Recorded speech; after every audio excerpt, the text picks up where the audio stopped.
Let's start recording Tesla like we test. just did right there. Okay. All right. Hello. Hello. It's been a very long time. This will probably be pretty rough It has been overall, a long time. but yeah, I shouldn't have left you you shouldn't have left me. without a dope beat to step to. It has been a long time, Ernie. We didn't even do the intro. No, we didn't. I thought about getting it up here, but honestly, we're just taking too much time fucking Yes. around. All So, right. yeah. Anyway, welcome to Middled Out. Middled out. Middled Out. I'm Tom. Ernie. And yeah, today, obviously, we should probably talk about the Kyle Rittenhouse case Yeah. because Ernie is dying to talk about it. No. He's salivating, No. salivating to talk about Kyle Rittenhouse. I haven't really been following the case until today, and yeah, I've learned enough today to know that it's pretty fucked up. It's a pretty light trial, really, when you think about it. So anyway, go ahead. Please, Oh. tell us. Well, it is, what, Tuesday the 9th. So Yes. the prosecution has just laid the case. They've rested their case. Right. So tomorrow, the defense will take over and start leading the show. And up till now, we haven't really heard a whole lot from the defense. There really hasn't been a lot of evidence that's needed to be rebutted. Oh, their cross-examination yesterday was, I mean, it was devastating to the That was the most. state's case. So yesterday they were talking to Groskowitz, yeah, Gage Groskowitz, and that honestly was, I think, the longest that the defense has spoke at a single time. well, his was a pretty pertinent testimony, right? Yes, so he is the only living survivor of that came to physical harm, that was harmed by. Right. He was one of three people shot by Kyle Rittenhouse. Mm-hmm. And at this point in time, I don't think the defense is denying any of this, right? None of it. Yeah, it's. None of I it. mean, the prosecution has brought up at least multiple points of evidence that he did do it, but the defense hasn't really denied that he shot. But Correct. they've done a pretty good job. I mean, of at this point in time, of at least showing that there was at least some self-defense, right? The prosecution has done a good enough job of doing that. Yeah. What is there, like 7 hours of video submitted as evidence? Oh god, it was everybody. Everybody was videotaping this thing. Yes. God, I heard everyone refer to it as videotape. When was the last time something's been videotaped? I've got some old porn that I made with my ex-wife that I still have on VHS. I whip it out. I don't masturbate to it. I cry to it now. It's like, oh, what was I fucking thinking? Anyway. Oh my god. Yeah, there was a lot of video evidence. Yes, there was just considerable amount. Tons of it. Yeah. And it just seems like every time we watch something, the more you're like, fuck, dude, it's probably self-defense. I mean, I haven't watched a ton of this trial, but at the very least, I watched the Gage, whatever his name is. The guy with the Glock. The guy with the Glock, yes. Mm-hmm. The guy who got his arm shot, who survived, right? And I watched that cross-examination. I didn't watch the prosecution's part on it. I don't know what they did. But I watched the defense completely tear this guy's integrity apart. He has no, there's no way at this point in time he has any integrity with the jury. What does he stand to gain if Kyle is found guilty? 10 million? Well, first of all, terrible idea to start a civil trial before the criminal trial has ended. Obviously. If I've learned anything from Michael Jackson and O.J. Simpson, it's you wait until the fucking criminal trial's over and then you go for the civil trial, right? Yeah. Right. And you know, yeah, I don't know what he's suing the city of Kenosha for, but yeah, crazy. Yeah, well, he's a fucking moron. He's on Twitter, right? He's got at least some sort of a gag order against him, doesn't he? Not supposed to talk about the case, right? He should. Yeah, I'm sure. I'm sure the defense is going to call his ex-roommate. Right. They alluded to that today, for sure. I can't imagine that they don't. Right. There's certainly something there. They know that there's something there. And they completely destroyed his credibility through the whole thing. The guy, he was meticulously full of shit. Well, I love that the so obviously I do find myself in a pro Rittenhouse stance on the whole thing. Yeah, and I don't look at the situation and go, "Oh, yay for Kyle," right? Because it was a really terrible situation all around. Well, I didn't say it wasn't. Yeah. I mean, I'm not saying that he was wrong in what he did. I have a lot of questions as to should he have been there? Should he, you know... Well, should Rosa Parks been on the front of the bus? That's not the same thing, Ernie. That's a You love doing this to me. That's well, you can't bring fallacy into a conversation and expect it to gain traction with me. I'm just saying, in America, where you're free, you don't have to show a reason why you're doing something that you're free to do. I would agree with that. I think that should be the norm. I think to an extent, it would be my opinion that everybody there that night was there looking for some kind of trouble. What's your evidence that Kyle was looking for trouble? Well, I was pretty sure he was there to help people that found themselves in trouble. Right, and I'm sure that would be a great defense for him.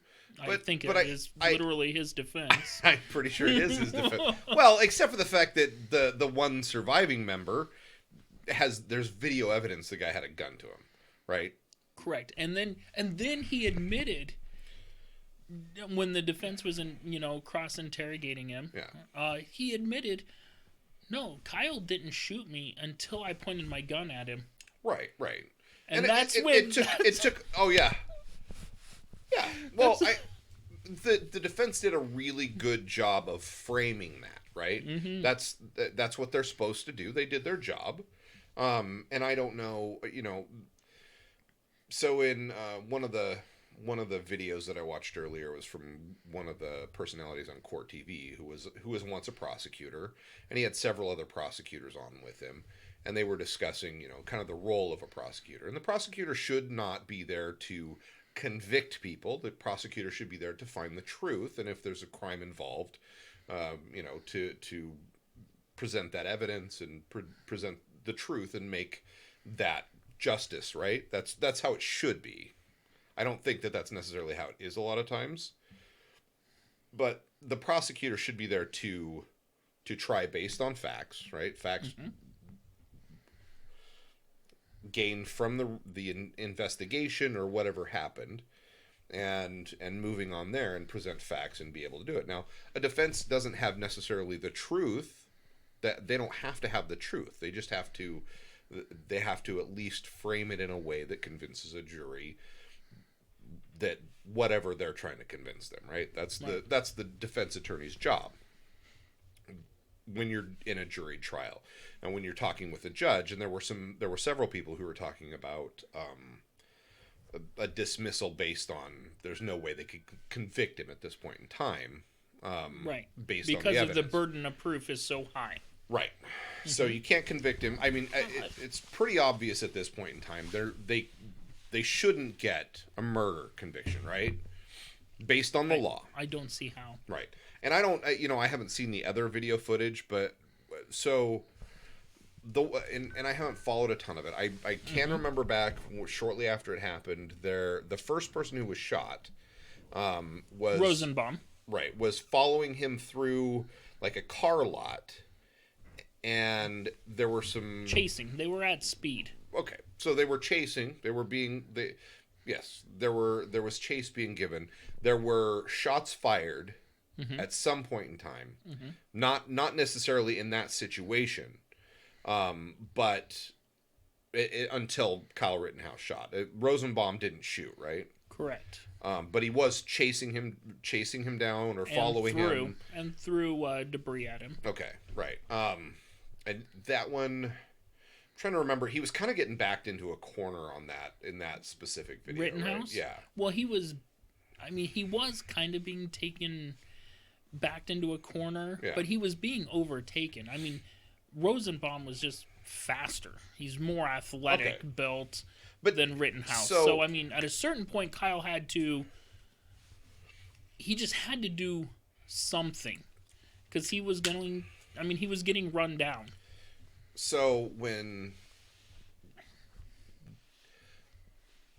I guess the question that I would have based on the video evidence, is there reasonable proof that Kyle was fearful for his life, right? Because that's what we know as being the self-defense, right? Self-defense, you have to have reasonable belief that you're going to be, physically harmed or killed, right? Yeah. Considerably Harmed, yeah. Right. So I don't know, I don't remember from that video if necessarily that was the case, right? Certainly he was being chased down, there was some threat of physical violence, but was it it wasn't a gun to his head as in the other case. Correct. Right? Correct. And that is what the prosecution has been relying on. Did Rosenbaum have a gun? Did he have a knife? Right. Did he have, any of these weapons? And as it turns out, you don't actually have to have a weapon. No, you don't. To be an aggressor and right. And invoke self-defense for someone else. Right, absolutely. But there has to be reasonable evidence or reasonable belief by the jury and the judge, right, that that you were in reasonable fear for your life, right?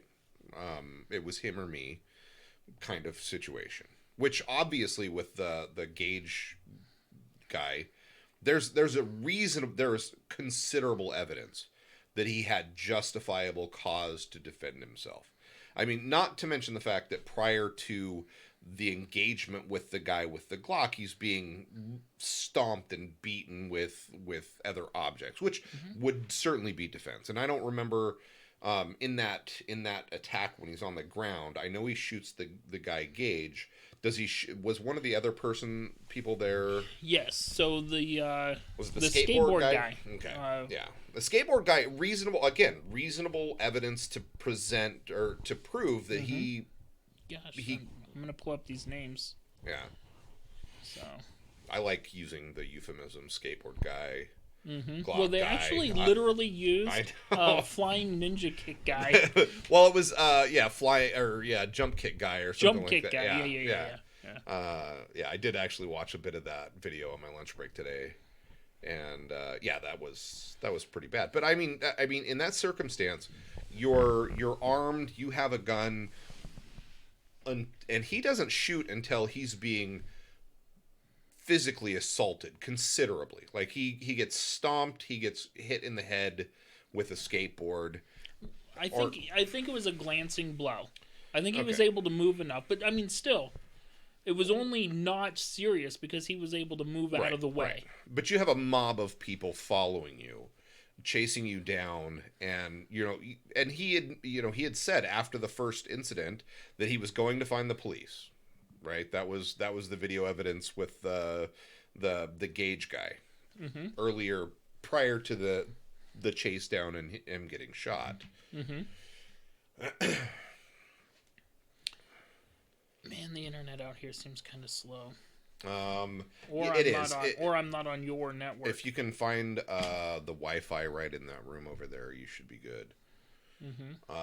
I need to set this up. I need to figure it out because I'd love to get some video up that we can kind of look at and discuss. But I think I want to rely on one of the other computers in here to do that. So I'm not a video producer. You can just pause this for a second or whatever. Kind of like the music now. Yeah, the commercial here. Yeah, the commercial, the YouTube commercial. Yeah.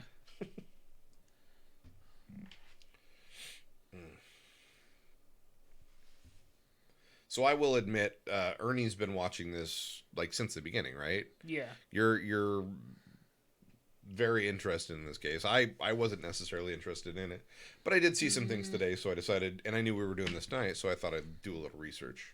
Oh, yeah, I would say I'm pretty interested. I think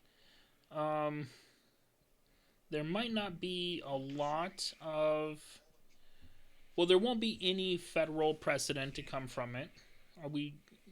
Yeah, we're still live. Okay, We're still live. so, yeah, there won't be any federal precedent to come from it, but I would like to...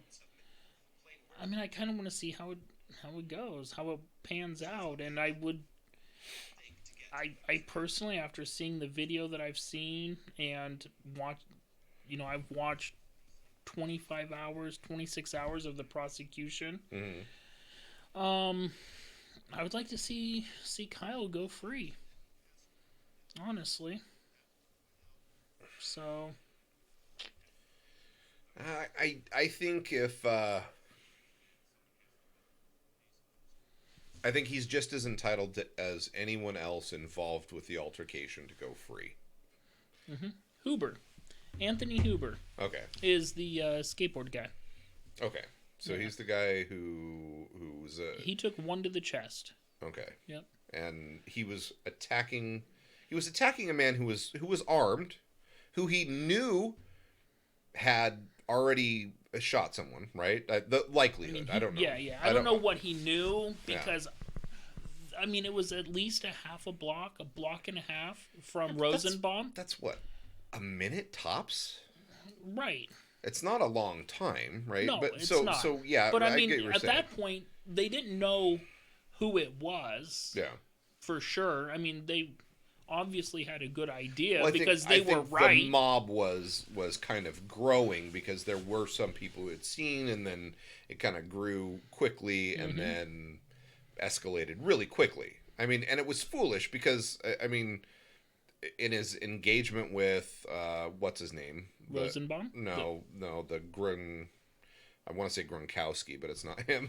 Gage. Gage, Gage, whatever. Yeah. The douchey guy with the earrings. The earplugs? Yeah, I don't know. Groskowitz, there you go.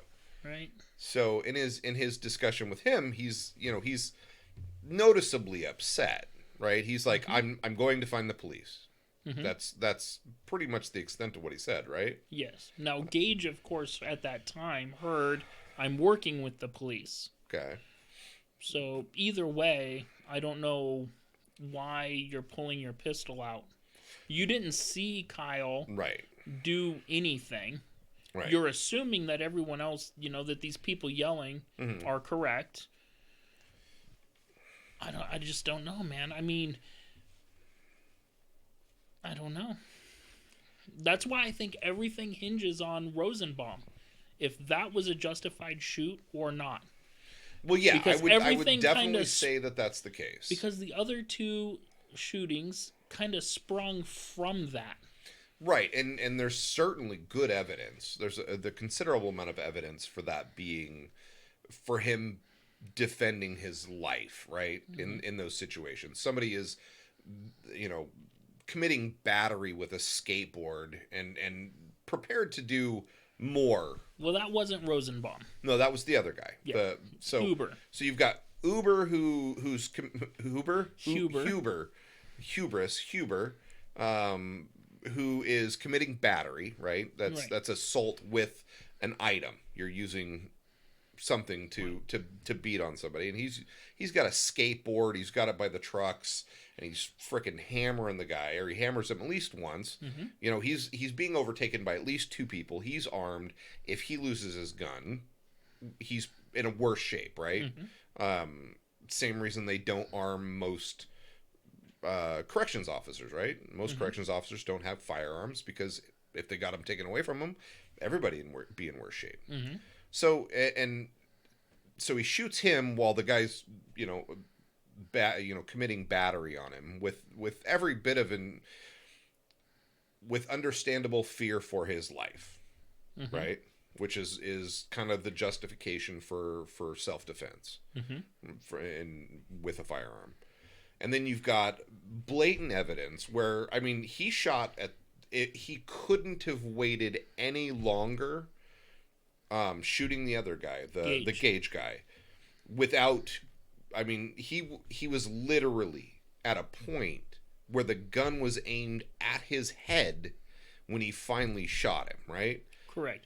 Which is why when people say Kyle didn't have the experience or didn't have well, he might not have had the experience, but he clearly had the control of someone way older and way more experienced. In that situation. In that specific one, where the guy stops, he's got a gun in his hand, right? That's justification. Police would have shot the guy at that point in time, right? Black or white. They would have shot him. Probably. Right. He's got a gun. Yeah, he's got his hands up, but he's still got his hand on the gun. And then comes around and he alludes. He's if you listen to him, he alludes as to why he was coming around with that gun. And that was that he thought his gun, that Kyle's gun had malfunctioned, right? So at that point in time, he doesn't think he's in danger anymore and then becomes the aggressor. That's what I saw in the video. That's what I got from it. And I think that's what most people got from it. I think the defense did a good job of framing that, right? Because they hit on all these things. I don't think they really hit that hard. It's one of those things. I mean, did they have to? I don't think they did. I think that they framed it pretty well, and I would imagine that eventually they're going to hit on this because they've already alluded to some other evidence that they're likely to bring coming up, right? The guy already destroyed his credibility with the jury, so they're not, there's not a whole lot of hope for his testimony being beneficial. No, the only thing the prosecution, I think, at this point could have going for them is they just have that hardcore juror that no matter what evidence is, Kyle's wrong. They're the anti-gunner, the anti-2A juror that's on the jury. Yeah, but are you going to get all of those people on that, No, but I think that's the only possible thing they could have going for them. So you're talking about a potential hung jury kind of situation. Maybe. Now, but I think if it has to be unanimous, right? Right. So if one person, if not all of them are on the same page, depending on the structure of it, I don't know what Minnesota's. Is it a not guilty? No. Or is it a retrial? It's hung jury. A hung jury is when you don't have a unanimous jury. Right. You haven't proven your case to everyone, so it creates a mistrial. And they could have to go through this whole thing all over again. Right, with 12 or 20 new jurors to start. Is that what That's what they started with, and they're down to 18. Yeah. There was the illegal joke guy. The illegal joke guy. Oh, you didn't hear. Oh, I one of the jurors heard something about doing some sort of joke. What was the joke? Who was the guy that got shot? That started the whole Kenosha riots. Oh, I don't remember. It wasn't Trayvon Martin because that was Zimmerman. Yeah, that was Florida. Yeah, in Florida. Yeah. Was this a police shooting one? Honestly... Yeah. It was. It was the guy that was. The police were there to stop a domestic dispute, and the guy was going into the driver's side of his car. He was already outside of the car when the police got there, and they were trying to arrest him, and he just kept trying to get into the car, and the cops finally shot him while he was half in the car. And I mean, all of those shots landed in the back because, as it turns out, he was reaching for a weapon in the car. Oh, really? Yeah, so that's the police fault. So that is... Hold on. But anyways, the joke was literally this, though. You know, why did... how come the police shot so-and-so 6 times? Because they didn't have 9 bullets in their gun. Yeah. So, I mean... Was it a great joke? Well, you kind of chuckled. It's an uncomfortable chuckle. It's yeah, you know. But I mean, at this point in time, yeah. But okay, so he got asked to leave. I mean, he just was asked to leave the jury. Well, so obviously he's biased, right?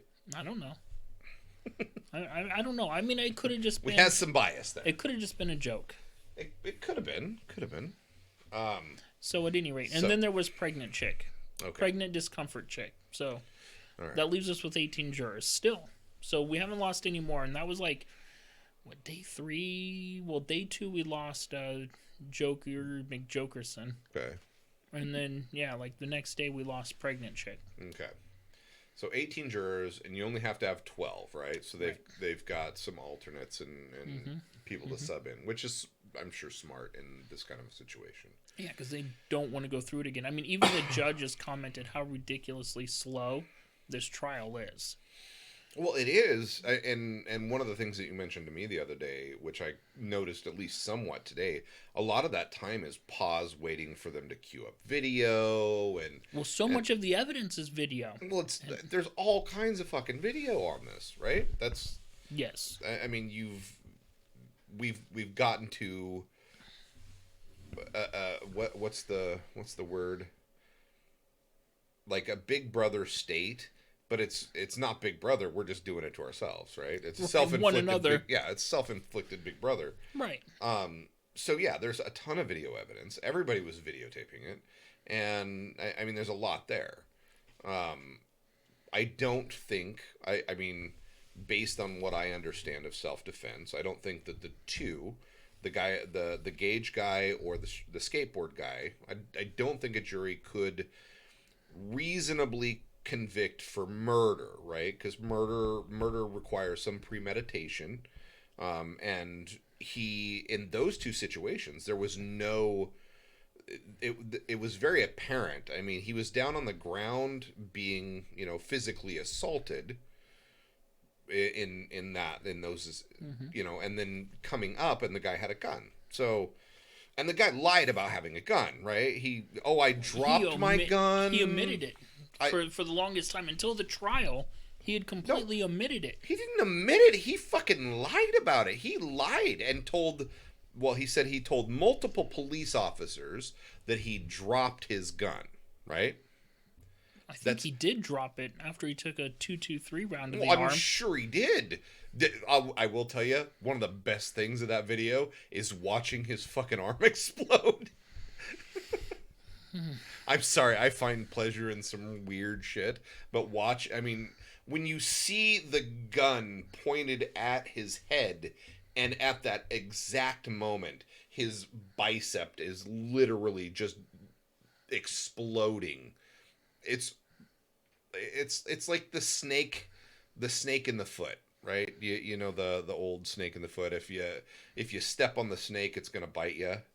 So it's kind of one thing biting the other. Mm-hmm.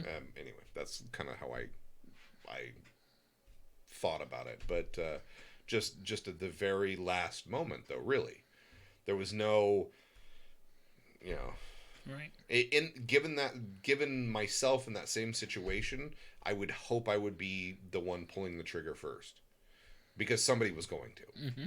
And I don't think, no matter how much that guy says he had no intention of pulling the trigger, his demeanor changed, and he said why, right? Mm-hmm. Listen for the gun malfunction, right? In the Twitter. Mm-hmm. And he said it while he was on the stand, that the gun had malfunctioned, right?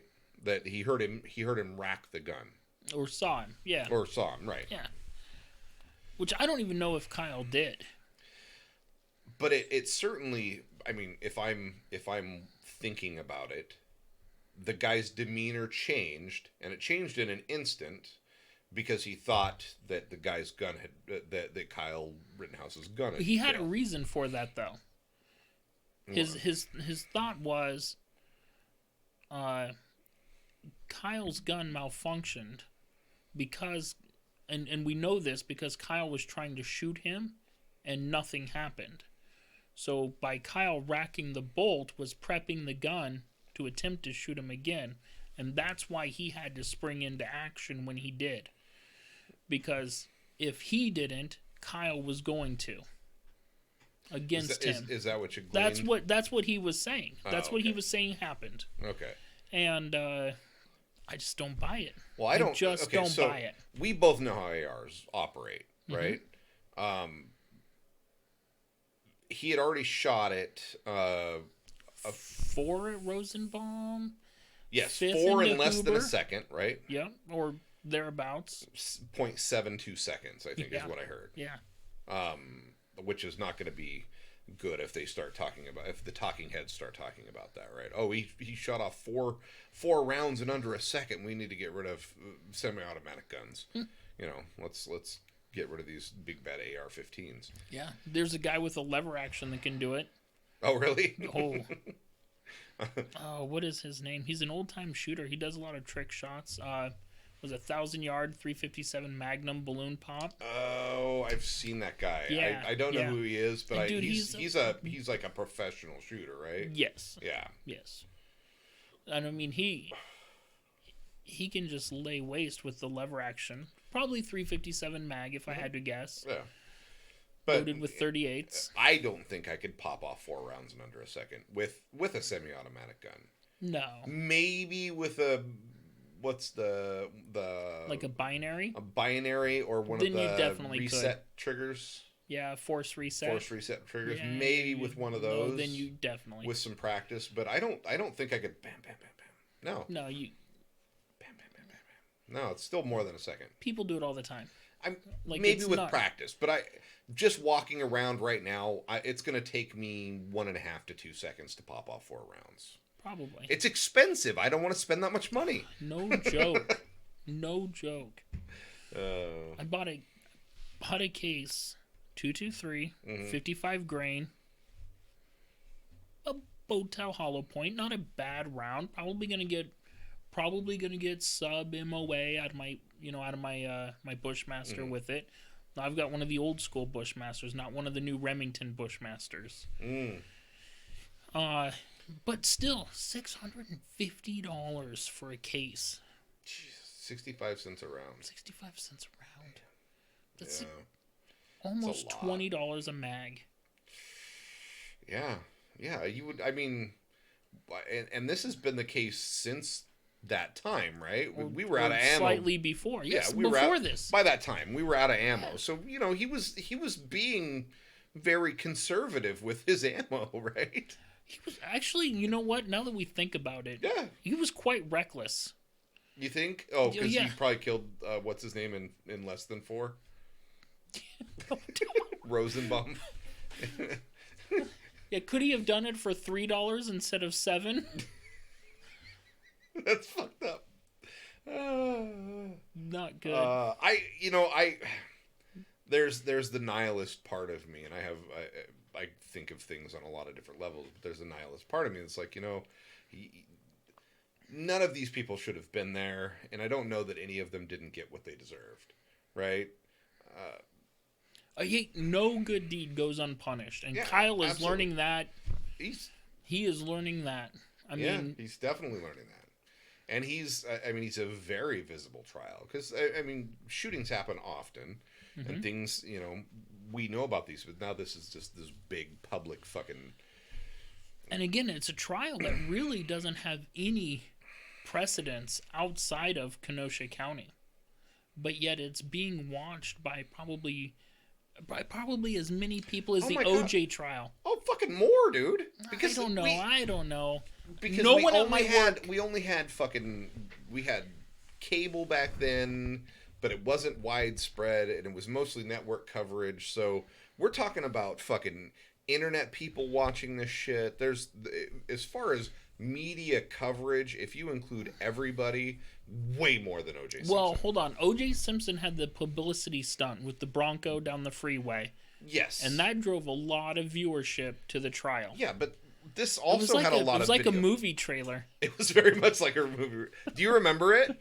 I do. I wasn't watching the news when it happened, but I remember being replayed over and over again on the news. I mean, I remember it happening. Yeah, I remember watching it on the news and watching the whole thing kind of unfold. When was that? Was that 95?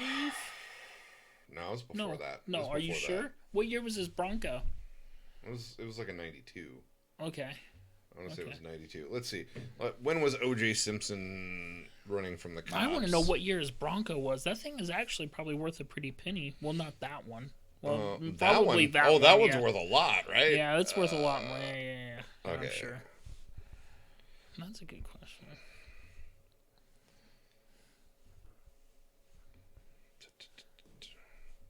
Hold on. Here's a good question. How much is O.J. Simpson's Bronco worth? Hey Siri, what year is O.J. Simpson's white Bronco? Let's search that. Oh, 1993. It's a 93. Mm-hmm. And assuming an NFL superstar had a new Bronco, it was probably 93, 94. Yeah, it was before my son was born. So I was 12. Yeah. 12. And if it was 94, I would have been 18. So I was watching. I'm not that much older than you, am I? 94, I would have been 13. So, no, I probably wasn't watching Ninja Turtles anymore. I'd probably moved on to Dukes of Hazzard by then. Well, you'd have been watching some serious reruns because they were. Oh yeah. They were reruns for me in the early 80s, right? Early mid 80s. Yeah, I bet that show probably was late 70s, early 80s. Okay. Oh, Daisy shit. Duke. You're right. What? January 95 to October 95. Did it really last that long? No, the trial wasn't that long. But from the time the crime happened to the time the trial, that would have been really fast. A murder trial put together in 8 months? No, she was on... It was June 12th, 1994, when Goldman and Simpson were... or what's her name? Nicole Simpson, right? Yeah. Yeah, and Ron... Or, not Ron Goldman, but... Or was it... No, Ron Goldman was his father, right? I don't remember. Anyway, yeah. I actually watched 0 of the trial. I wasn't watched into that a little stuff. bit.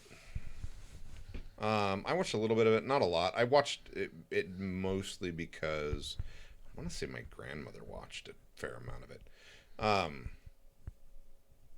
But yeah, there was a lot of coverage of that trial, but I don't think there wasn't the same media. Like, there's so much with the internet that's available for you to watch.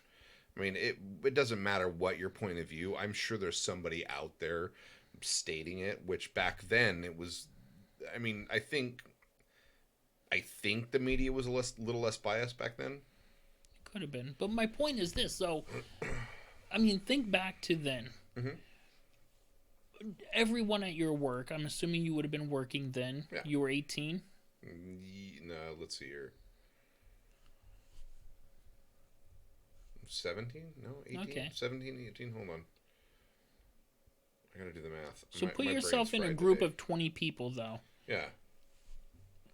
One of them, at least, probably would have been familiar with the O.J. Simpson. Yeah, okay.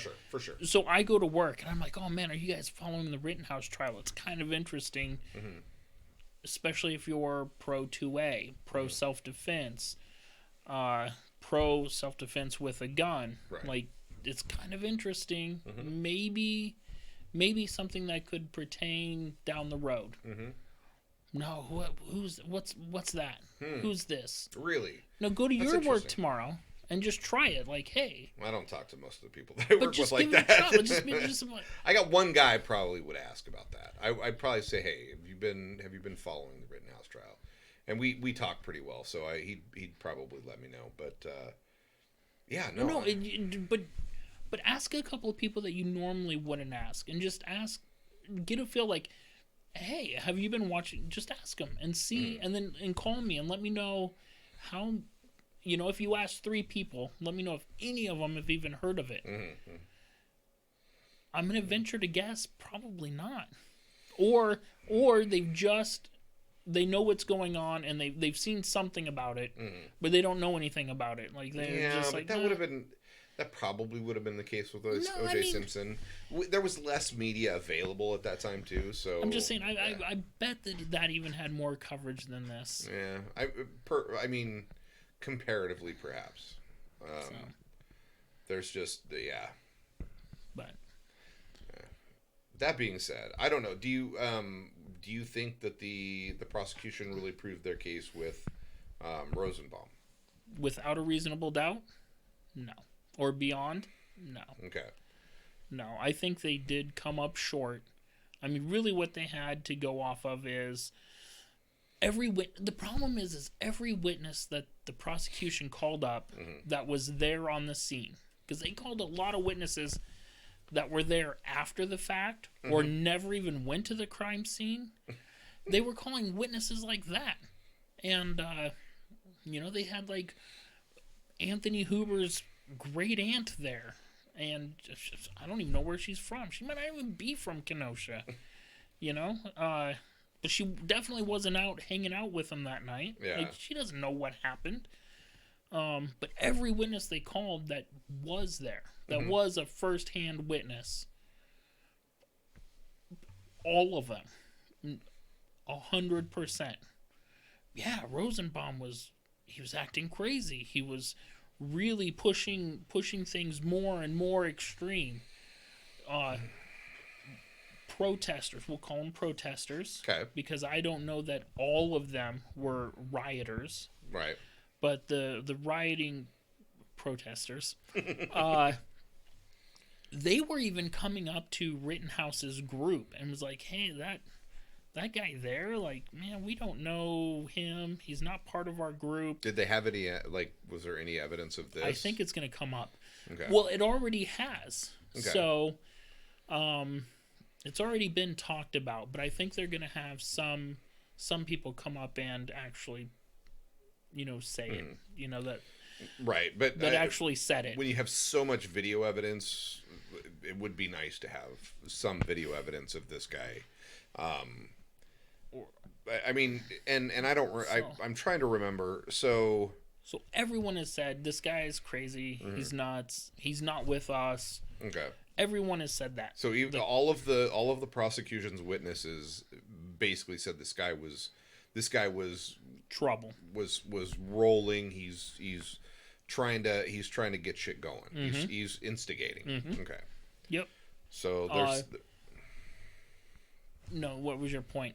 Well, that would be the only one, because I mean, of the 2 that I watched, because they were, and I don't know what else they had showed about that, but they showed the segment where the skateboard guy and the douchey earplug guy,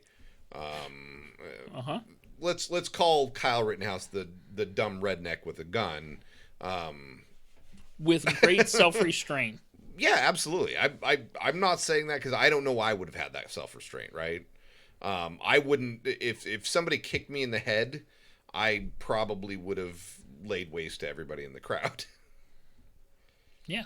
So let's get back to Rosenbaum, because I've got a guy that has an interesting perspective on the 2 that you think are more clear-cut. Okay. And he actually thinks the opposite. He thinks Rosenbaum is a clear-cut self-defense, and that the other 2 are maybe kind of the ones that could be a hang-up for Rittenhouse. Okay. Do you have Rosenbaum. Okay. I texted him to see if he'd be available to talk in a couple of minutes. Okay. You don't have a plug-in on that, do you? No, it's Lightning port only. Yep. I got this new fucking Samsung phone. And Let me guess, USB-C? I fucking hate Samsung, for one thing. I stopped buying their shit like 10 years ago, but it was literally the only fucking phone that Verizon had when I went in there that was worth a shit. So I bought another Samsung, and yeah, it's USB-C, fucking no... Doesn't work with anything you've got yet?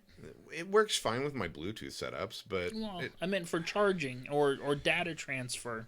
Do you have any USB-C? Yeah, no, I've been using around? USB-C for like 3 generations of phone. Okay, Yeah, cool. It's not a new thing, but they do have like this lightning charger that I had to pay $20 for, because they don't include the chargers with them, right? The wall plug. The wall plug, right? Right. You get a cord. You get a cord. You get a USB-C to USB-C, but that's it, right? And it's a short one, so I can't plug it in where I normally do by my bed and charge my shit up. But it is really fast. It's, like Joe Pesci told us in Lethal Weapon 4, they fuck you with the cell phone. They do fuck you with the cell phones. Fuck you with the cell phone. Fuck you with the cell phones. So Rosenbaum was making threats, told Kyle and one of the guys that Kyle was there with, if I catch one of you motherfuckers out here again alone, I'm going to fucking kill you. And then 30 minutes later, he waits and hides for Kyle Rittenhouse to go by himself. And then he jumps out from behind Kyle. Kyle throws his hands up and he says, friendly, friendly, friendly. And then Rosenbaum attacks. Explain attack. Pursues. Aggressively pursues at speed. Okay, so Kyle. he's chasing. He's giving chase. So Kyle tries to fake one way and run another, which is actually a pretty common move for him, because he was throwing juke moves in the road later. Yeah. So he was, through a juke move, or what I think the witness, the interview guy that was there. Let me get his name. Ernie's got all this shit down. Yeah, well, not real well, obviously, but the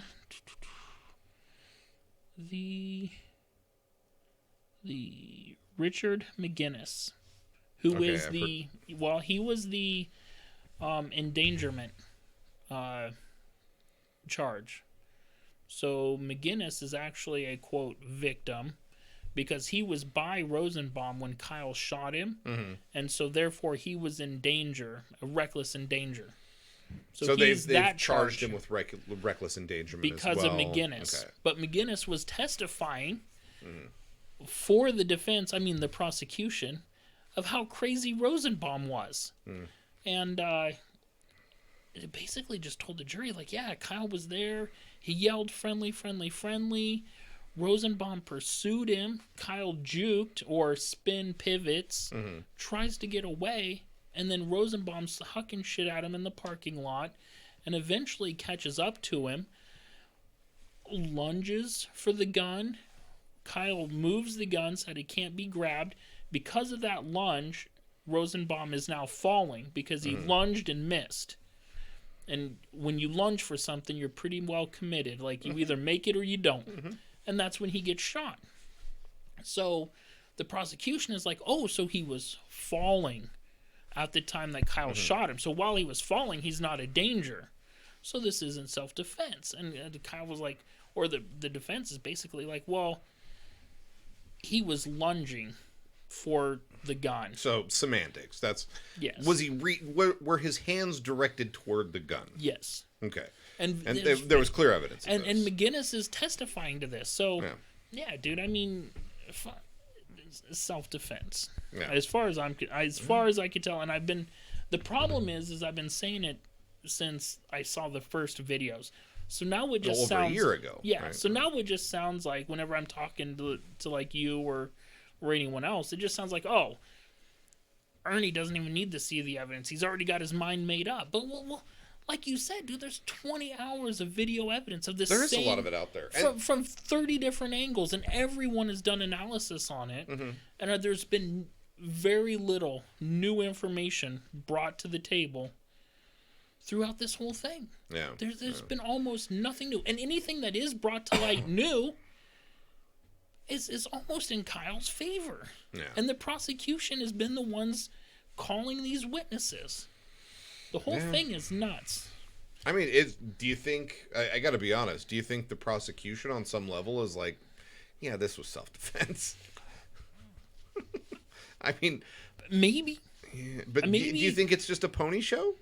Just the whole fucking trial's a pony show for the prosecution? It's like, well, if we don't do this, they're gonna riot some more, or fucking protest some more, or well, but the problem is, I mean, well, no, I think that there's a Democrat in the White House. They hold the Senate and the House right now, so no, I don't think we're gonna see any rioting. It's sad because, I mean, Democrats are probably the most responsible for the state of everything right now. I mean, maybe they. I don't know. I guess honestly, everything is probably screwed up because of everyone. I go back in my brain for fucking 30 years at this point in time when looking at politics, and I'm like, yeah, I can't remember. I remember a couple of cool guys in there, but did I like their policies? No, not really. So, yeah. I'm trying to get a hold of this guy, and because he does have an interesting angle that I think you would love to just discuss with him, but I'm having a hard time finding his number.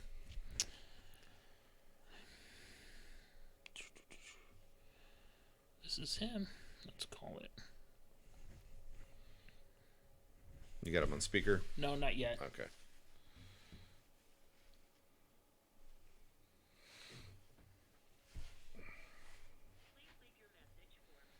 No, straight to voicemail. Yeah, don't let that play. I'll have to try to edit that out later if his whole phone number goes in. In what? Oh, if we record his whole phone number before I upload it, I'll have to. No, I don't think we did. No, we didn't. We got the 541. We live in Oregon. 541-971-503, right? Those are the three main ones. Prefixes. I think there's maybe one other area code. Everyone just ports their number on their cell phone, so now there's 602s, and I'm like, oh, you're from Arizona, and they're like, yeah, how'd you know? And I'm like, well, you're a 602. Yeah, like, yeah. That takes me back to Ludacris. I got hoes in different area codes. Yeah. At any rate, he's not here, so I will do my best to speak for him. This is not my view or my take. Okay. But it is interesting. So, Marcus H. Okay. Is of the mindset, or at least he's open to the idea that Rosenbaum is complete and total self-defense. It's no questions. Okay. But the other two, Gage and Anthony, could quite possibly be troublesome for Kyle, because they were only responding to an active shooter situation. So they were not. They weren't aggressive or threatening throughout the whole night. Yeah. Like Rosenbaum was. Okay.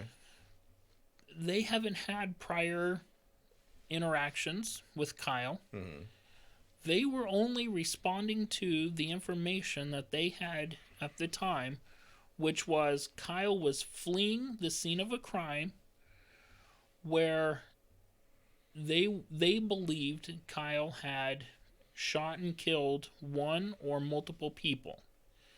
And so what would you do in a situation where a guy with a gun in public was shooting people?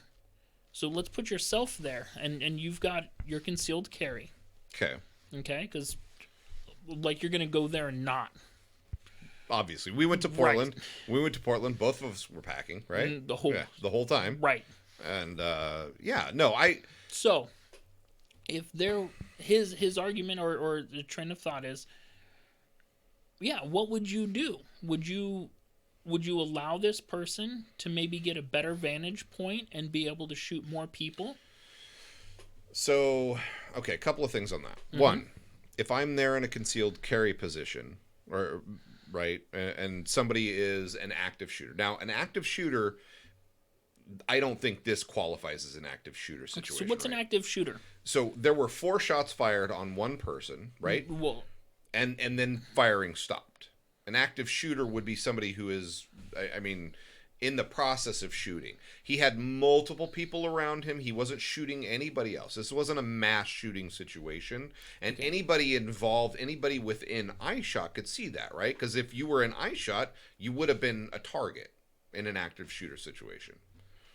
correct. And that is the point that I made to Marcus H. Right. So you would have to really look at what, you'd have to look at Wisconsin law and how it structures self-defense, and potentially active shooter. But I think that's kind of a weak argument based on what happened in the situation, right? Because it wasn't like he wasn't firing at people even when they were running up on him. He was with the Gage dude, he literally waited until the very last minute with more wherewithal than I would have had. Probably you would have had in the same situation. Yep. He was conscious, or at least it appeared to be, he was conscious of the guy not wanting to shoot him, and then the transition within a fraction of a second. Yeah. The guy changed, stopped, turned, and then got shot himself. The other guy was hitting him with a skateboard. You don't. He was on the ground.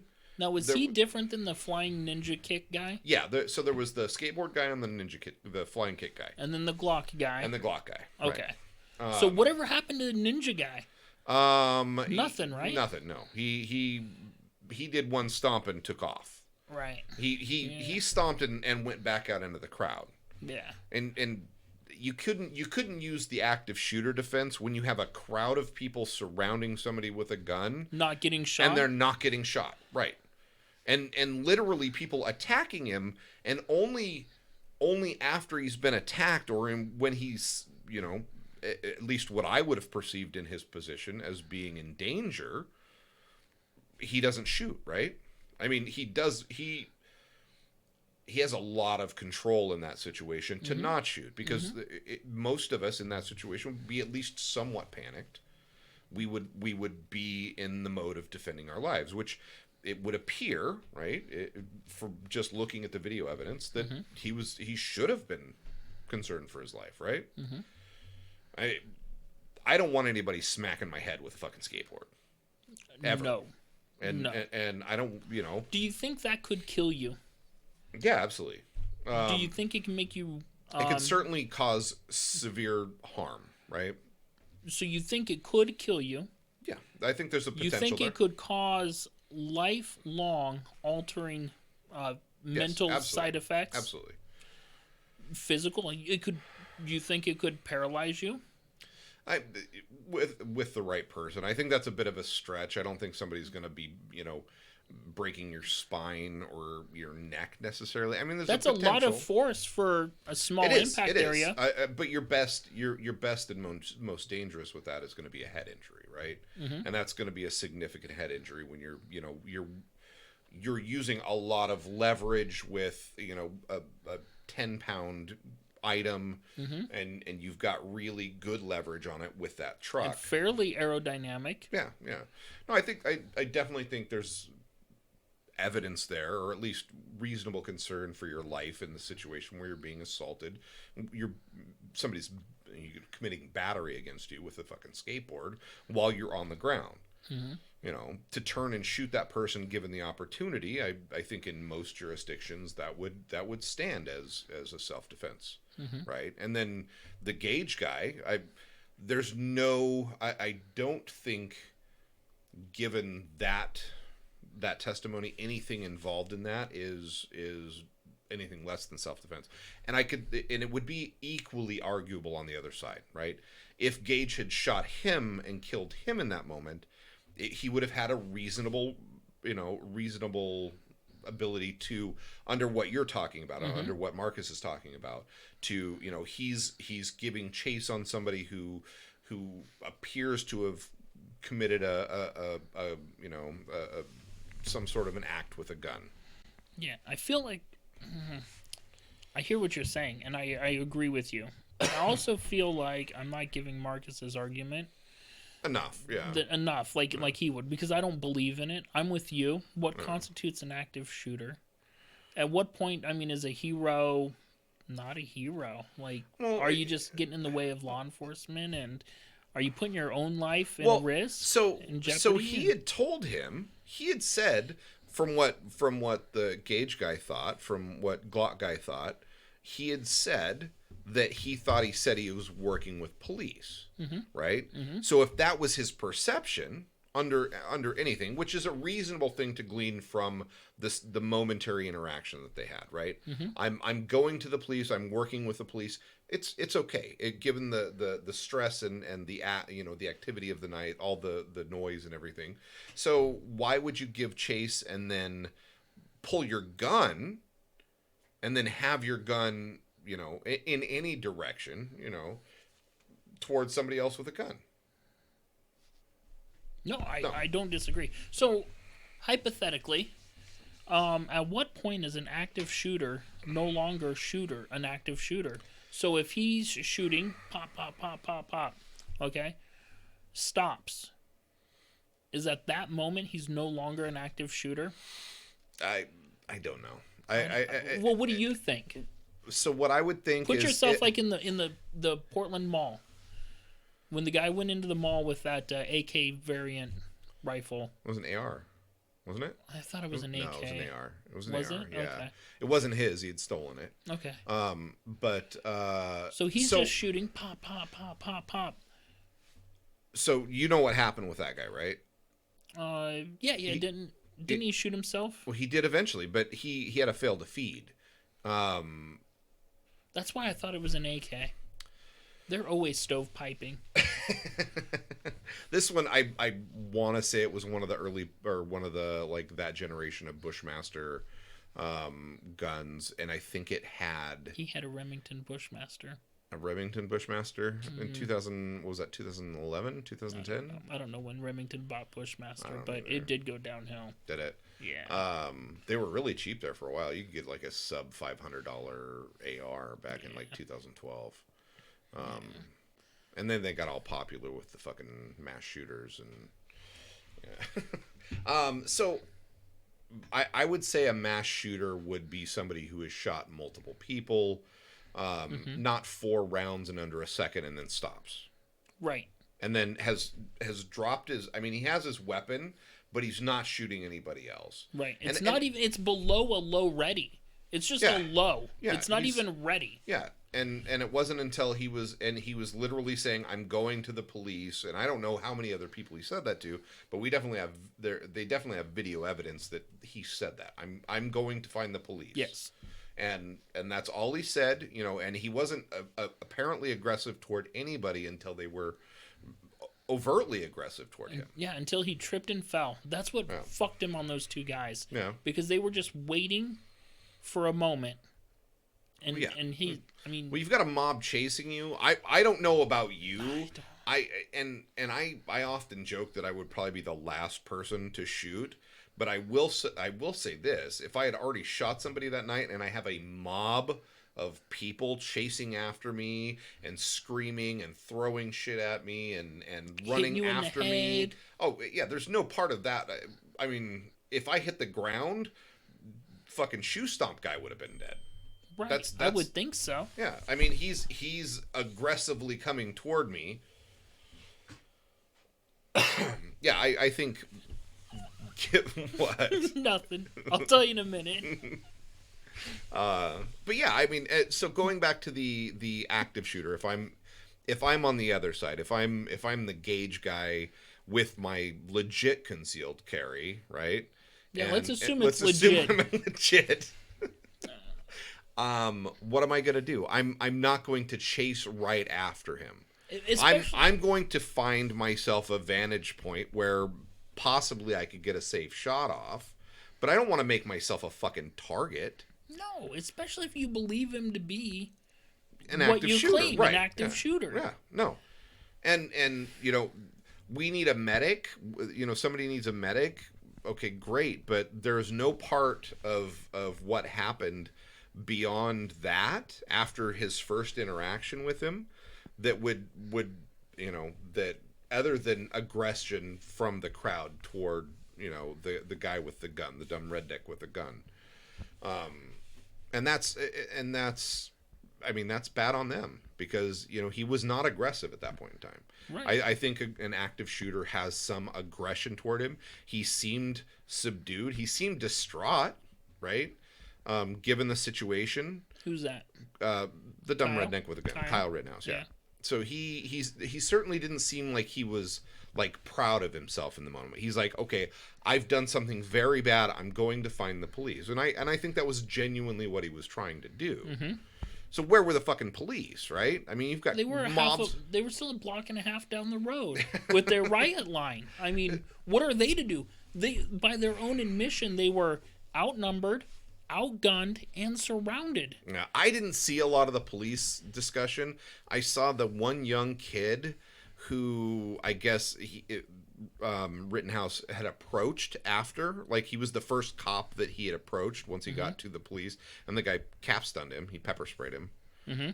I saw him a little bit, but he really didn't seem very competent as a police officer. No, I mean, I'm trying You know to who I'm figure out- talking about, yes. right? Yeah. And I'm trying to figure out what happened because I didn't see much of that part of the trial, Yeah. but he pepper sprayed him and then let him go. Right. And that the whole thing, like, he skips over so much. Like, how did he go from, you know, a guy coming at him with a gun and being in an active shooter situation? The guy obviously in a I'm not a how did they explain Combatant? it? I'm not a threat, right? This is an I'm not a threat. Even though you got a gun, I'm not a threat.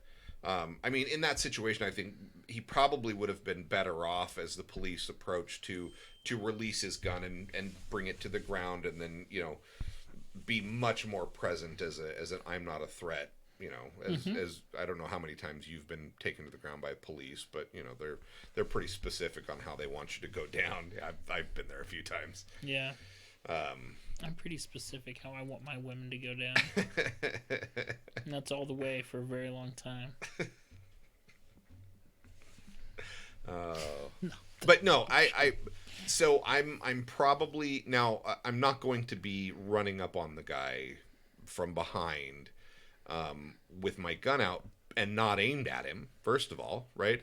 I'm not running up with a gun and then eventually deciding to shoot him. If I think he's a threat, I've got my gun trained on him, and I'm trying to get to a position where I'm not potentially going to shoot anybody else. In an active shooter situation, I have no problem shooting a motherfucker in the back. Right, absolutely. No issues with it whatsoever. There's no moral quandary. Clearly, he didn't think he was... I can't imagine Gage thought he was in an active shooter situation. Well, given the fact that it was multiple minutes since the first shooting, right? No? I don't think it was multiple minutes. Maybe... Well, you think it took him couple? more? No. Yeah, I would say a couple minutes at least, right? I don't know. So, it wasn't that long. It wasn't. How long would it take you to jog a block if you were right now? If you were 17? Well, he's a little bit of a chunky 17-year-old, and I was a chunky 17-year-old, so I mean, it would have taken a minute or two. No, a block? I can almost walk a block in a minute or two. It depends on how big the block is. What, but, 16th of a mile? So we're only talking about an eighth of a mile for 2 blocks. You could pretty much jog that. You and I could go jog it tonight, an eighth of a mile in under 2 minutes. I don't think I could. I really don't think I could. No, an eighth of a mile? Let's see. I can walk a mile in 15 minutes. I guess if I'm jogging, maybe I could do it anything mile in a couple of minutes. I'm sure. I don't think. But it was, either way, I mean, an active shooter is somebody who's consistently shooting when they can. Mm-hmm. And there were, let's say, plenty of targets of opportunity. Oh, absolutely. There was literally a mob, or if you're the prosecution, a group of people following him. Or, as I like to say, there was a mob of people chasing him. There was certainly a fair amount of people running behind him in a more speedy fashion. Mm-hmm. And then there were some aggressive people too. And honestly, it is amazing that those were the only people who were hurt at all. Well, it's given not, the amount of people. If you think about it, though, by the time Kyle was on the ground, every shot went up. Right, but he only shot twice, right? He shot one person one time, or each individual one time. What was it? Huber. Okay. There was no exit. There was no exit. Did you see the autopsy guy today? I saw a little bit of it. I didn't. No, I think it was a 223 at that range, no exit. What kind of ammo is that? What was he doing? Like subsonic? I don't know. Well, it wasn't frangible, but I mean, well, even a decent hollow point probably wouldn't over penetrate. But I mean, dude, I would think so.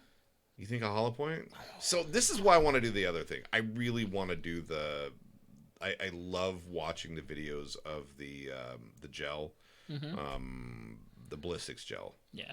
So yeah, that's one of the things that I want to do with the gun challenge that we were talking about and doing that. It blew me away when the autopsy guy was there and he was like, "Oh yeah, there's an entrance and no exit." And I was like, the dude wasn't that big. Like none of those guys were big. Yeah. How was there not just pass through and someone's windows a mile down the road knocked out? Yeah. But at least on that guy, there was no exit wound, and that was just crazy to me. Really, that's interesting. Like I said, I haven't watched a lot of it, but that is very interesting because the 223 is pretty much by nature and design a very continuing round. When you're talking about an FMJ type round, it's well, that's just it. I don't know. We don't know what kind of ammo he was using. Right. And obviously something that was designed maybe like some sort of varmint round.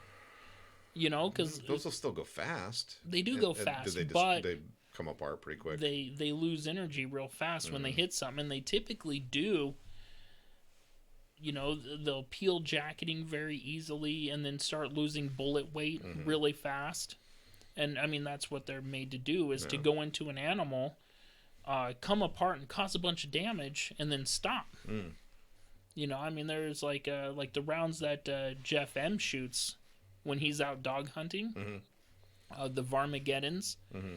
I think they're a Nosler. Okay. Yeah, they'll go into a coyote and not come out. Yeah, okay. But I mean, that just means he was probably paying $4 a round. Yeah. I don't know that that's going to help him necessarily. Well, I don't think it has anything to do with the trial. I just found it interesting. It is interesting. Because, I mean, you're looking at something that's minimum 2,900 feet per second. Minimum. Yeah. Unless he was shooting subsonics, but I don't know. Yeah, I don't either. I mean, but did he have like was it a 22 maybe? I don't think it was have they discussed what it was per se? Yeah. It was 223 556. Okay. But they haven't got into the type of ammo, which leads me to believe you hear those internet guys, they're like, "Oh, you don't want to carry hollow point ammunition in your carry gun because that's premeditated murder." And I don't know that it really fucking matters. As a matter of fact, you might be better off with hollow point ammunition because it is less likely to overpenetrate. That would be my opinion, and I do carry like personal defense rounds. But that actually is kind of a subject. So with the interview guy, what was his name? I said it already. Remember? The interview guy. Yeah, he was a witness. It was Oh. I'm terrible with names. I know, me too. And I'm running on almost no sleep. Richard McGinnis. Yeah, McGinnis. So he's the one that the district attorney has charges on Kyle for endangerment. Reckless endangerment. Right. Yep. So I think if they find Rosenbaum to be a self-defense, Mm-hmm.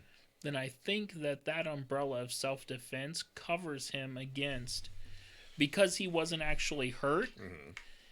it covers him against that charge as well. So I think you'll have to find him innocent on that, or not guilty on that, if you find him in self-defense in the case of Rosenbaum. Mm-hmm. But what if that guy had been injured?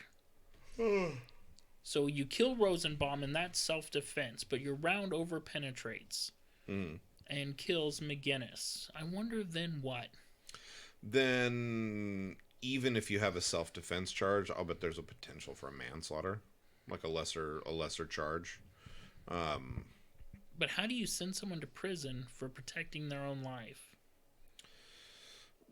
Well, it's one of those things, and who knows what a jury would convict him of, or what he would be, what his punishment would have been. But there is a certain responsibility as a gun owner and somebody who is protecting yourself to consider the other places, right? The other people.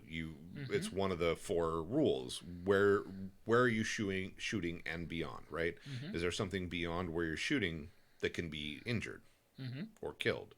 Mm-hmm. And that's a consideration that you have to have if you're going to shoot, right? Mm-hmm. So yeah, I think that's a real potential. Like if you're shooting just FMJ, plinking rounds, and it goes through one guy and it hits another guy and goes through that guy. Like if you're doing like the 62 grain, the steel core shit. Yeah. The penetrators. The penetrators, yeah. And that's a round that could easily go through a couple of human bodies. Easy. Yeah. Something like that, if you were using something like that and hit somebody else, that could, I would imagine that could be a potential charge, especially if you hit somebody and killed them. At the very least, wouldn't it be a civil? Oh, yeah. Well, we haven't even gotten to civil yet. Like, civil, any of them could potentially bring a civil complaint against him. Because a civil complaint doesn't necessarily have to be a law type thing. It's more a tort type thing. Like, is there money involved? Is there a money consequence involved? Did you injure this person financially or something that you can measure financially? Right. So any of them could bring a civil charge against him. So he probably has to have self-defense awarded on all of these shootings to have any chance of holding up in a civil case. Yeah, and even in a civil case, he could lose his ass. Yeah. I mean, but I don't know what he has. But at a certain point, well, I mean, that's just it. He's 17. He's 18 now. So what assets does he have? Well, he's got some nice suits. Have you seen that? He's got a lot of financial backing from pro self-defense, pro 2A people. I mean, he's going to be taken care of as far as that goes. But as far as like a civil claim against him, any of these people could. The Gage guy could, and he could win, right? Even though he was potentially an aggressor and escalating a situation, he still could have a tort a claim against Kyle. Mm-hmm.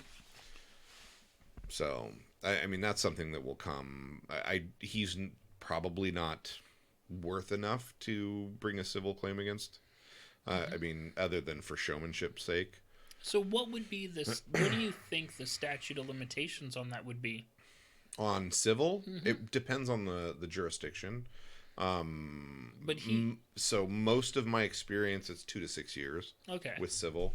Okay, so as long as he doesn't amass a bunch of assets in the next 10 No. years. Okay, so bringing a claim against him, right? He has. That's the statute of limitations. Now, how long does a judgment last is really dependent on the jurisdiction. In Oregon, where we live, it's up to 20 years. You have a 10-year judgment, and then another. You can renew it for another 10 years. So it could be 20 years, depending on what Wisconsin's is. So if he has no assets now, but someone sues him and wins, he could have to stay broke for 20 years to not really have to pay out on that lawsuit. Right. Or he could go bankrupt, which would be the right option in that situation. So from a strictly financial standpoint. So he would just file bankruptcy.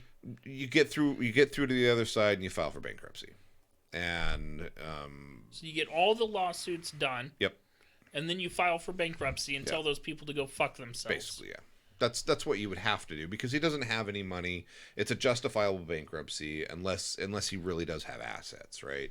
But given the fact that he was 17 at the time, it's what's he got? arguable. His parents might have given him a futon. I don't know. I don't know what they've got. I mean, obviously he had a gun. Depending on the jurisdiction, the gun could be, well, he's never going to get that gun back. Let's be honest. That's evidence that will go into a case and never come out again. But I mean, you think? I don't know. Do you? I was under the impression you'd never really get your gun back in a shooting situation like that. I mean, no, you probably should kiss it goodbye. But if it was a justifiable shoot, you ought to be able to get that back. Yeah. So depending on the jurisdiction, you have exemptions under bankruptcy. So you could keep a rifle. I think in Oregon you can keep a rifle. You can keep one gun. One gun is exempt. I mean, there's a lot of exemptions that you could have. The chances of him having enough assets to be worth, pursuing a civil trial, other than for the publicity of it, is pretty slim. And if you were in that situation, you were him, and you were going to lose, and they're going to sue you for whatever they sue you for, and they get it. Your best bet is to file for bankruptcy and be done with it. And if you're eligible for a Chapter 7, file a Chapter 7. 3 years later, you're doing okay, as long as you're responsible. Yeah. So that's why Numbnuts was suing the city of Kenosha, yeah, rather than suing Kyle, because he's saying that they had a liability or they had a responsibility to protect him, right? That's what his allegation would be, right? I don't know if he's gonna get $10 million out of a situation like that. You're in a mob type situation, and what he said yesterday. I don't think he's gonna get a civil trial. I don't think he's gonna get a civil win. He ruined all of his credibility. And he basically admitted that he did have the gun in his hand, and it was certainly aimed. There's no denying. There's video evidence that he had it aimed at the person who shot him. He would have been better off if he was angling for a civil suit against the city. He would have been better off not pursuing a criminal case against Kyle. Well, he wasn't pursuing a criminal or being case. involved in it. So, and understand that's probably why his attorney had advised him not to be very cooperative with law enforcement, right? Because he's looking at the monetary aspect of it, and he's looking at the city of Kenosha and the state of Minnesota, Wisconsin. Kenosha, Wisconsin. Yeah, that's it. So he's looking at them as potential torts because he was injured in their streets. But so that's probably why he wasn't the most forthright or cooperative with law enforcement and with the the prosecution. Right.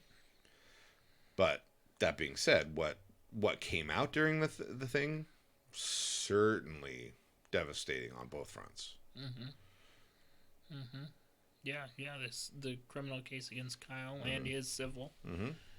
So, I mean, I kind of agree with some of the people that are just like, well, if the prosecution is driving their bus off of a cliff, because I've heard and read lots of comments like, oh, object to that. They should have objected to that. They should have kept that evidence out. Oh, there was a lot of objection in the few moments, or Well, it was probably 30 minutes of trial that I saw today. The whole thing leading up to, yesterday. So all of last week, there wasn't much. There wasn't much objecting. It was always like, yeah, admit that to evidence. Yeah, admit that to evidence. It was all that video last week, basically, is what last week was getting all that video into evidence. And I don't know that the defense obviously objected against allowing people to call Kyle Rittenhouse a militia member.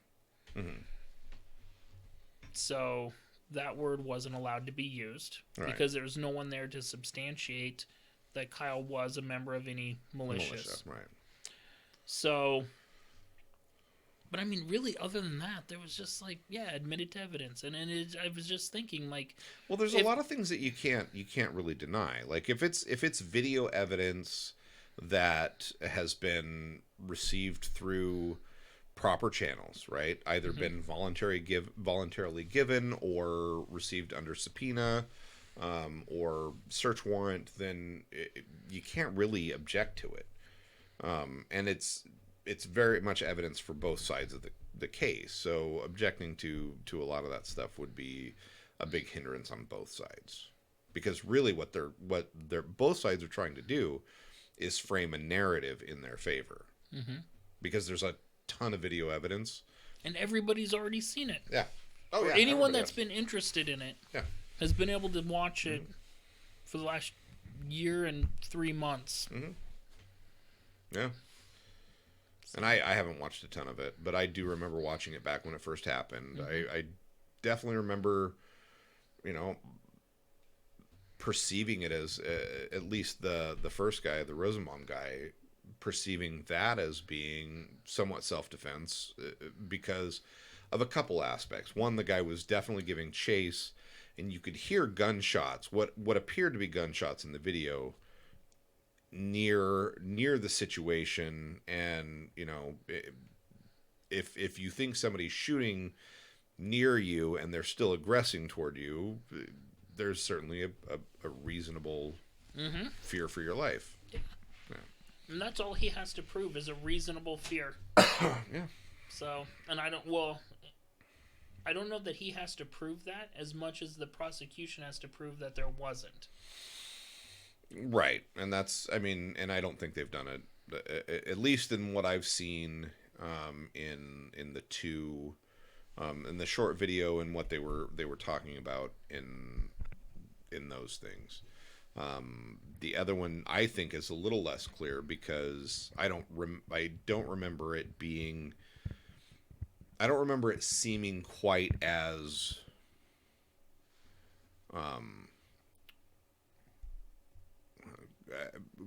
fearful, other than you're saying that he was reaching for his gun. And I think that's a place where you have to understand and draw a line that if somebody's reaching for your firearm, then you probably should shoot them because you don't want them to get your firearm. Right? Correct. Yeah. I think, I think the fact that someone's reaching for your gun is an act of aggression in its own. Yeah. Isn't that what the police used for defense in the guy in... I was just there last week. Missouri. Frickin'.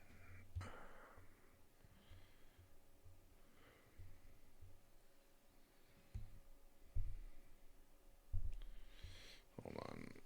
Ferguson. Yeah, was it Ferguson, Missouri? Who was that in Ferguson? Michael Brown. Mm-hmm. Yeah. Yep. And that was the one, and if I remember right, he was...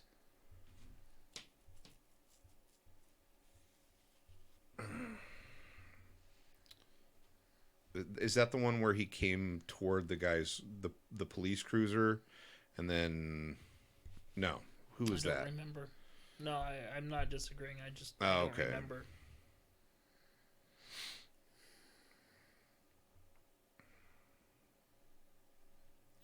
Yeah, Michael Brown. I want to say it was that one. His police vehicle for control of Wilson's gun until it was fired. Yep, that's right. So, according to Wikipedia, Darren Wilson was the one who shot him, and Michael Brown had approached the vehicle and was basically reaching for his gun and ended up shot. That was his testimony, right? That was what he alleged. So it certainly stands to figure. Mm-hmm. That the same standard would be held to a civilian. Yeah. Would certainly lead one to believe that their life is in danger if that person gets their gun, and they should probably prevent them from taking it. Mm-hmm. But yeah, that's a lot. I don't know. I don't think. I feel like everybody who was involved in this thing was out there looking for trouble to some extent, and that's not a good thing.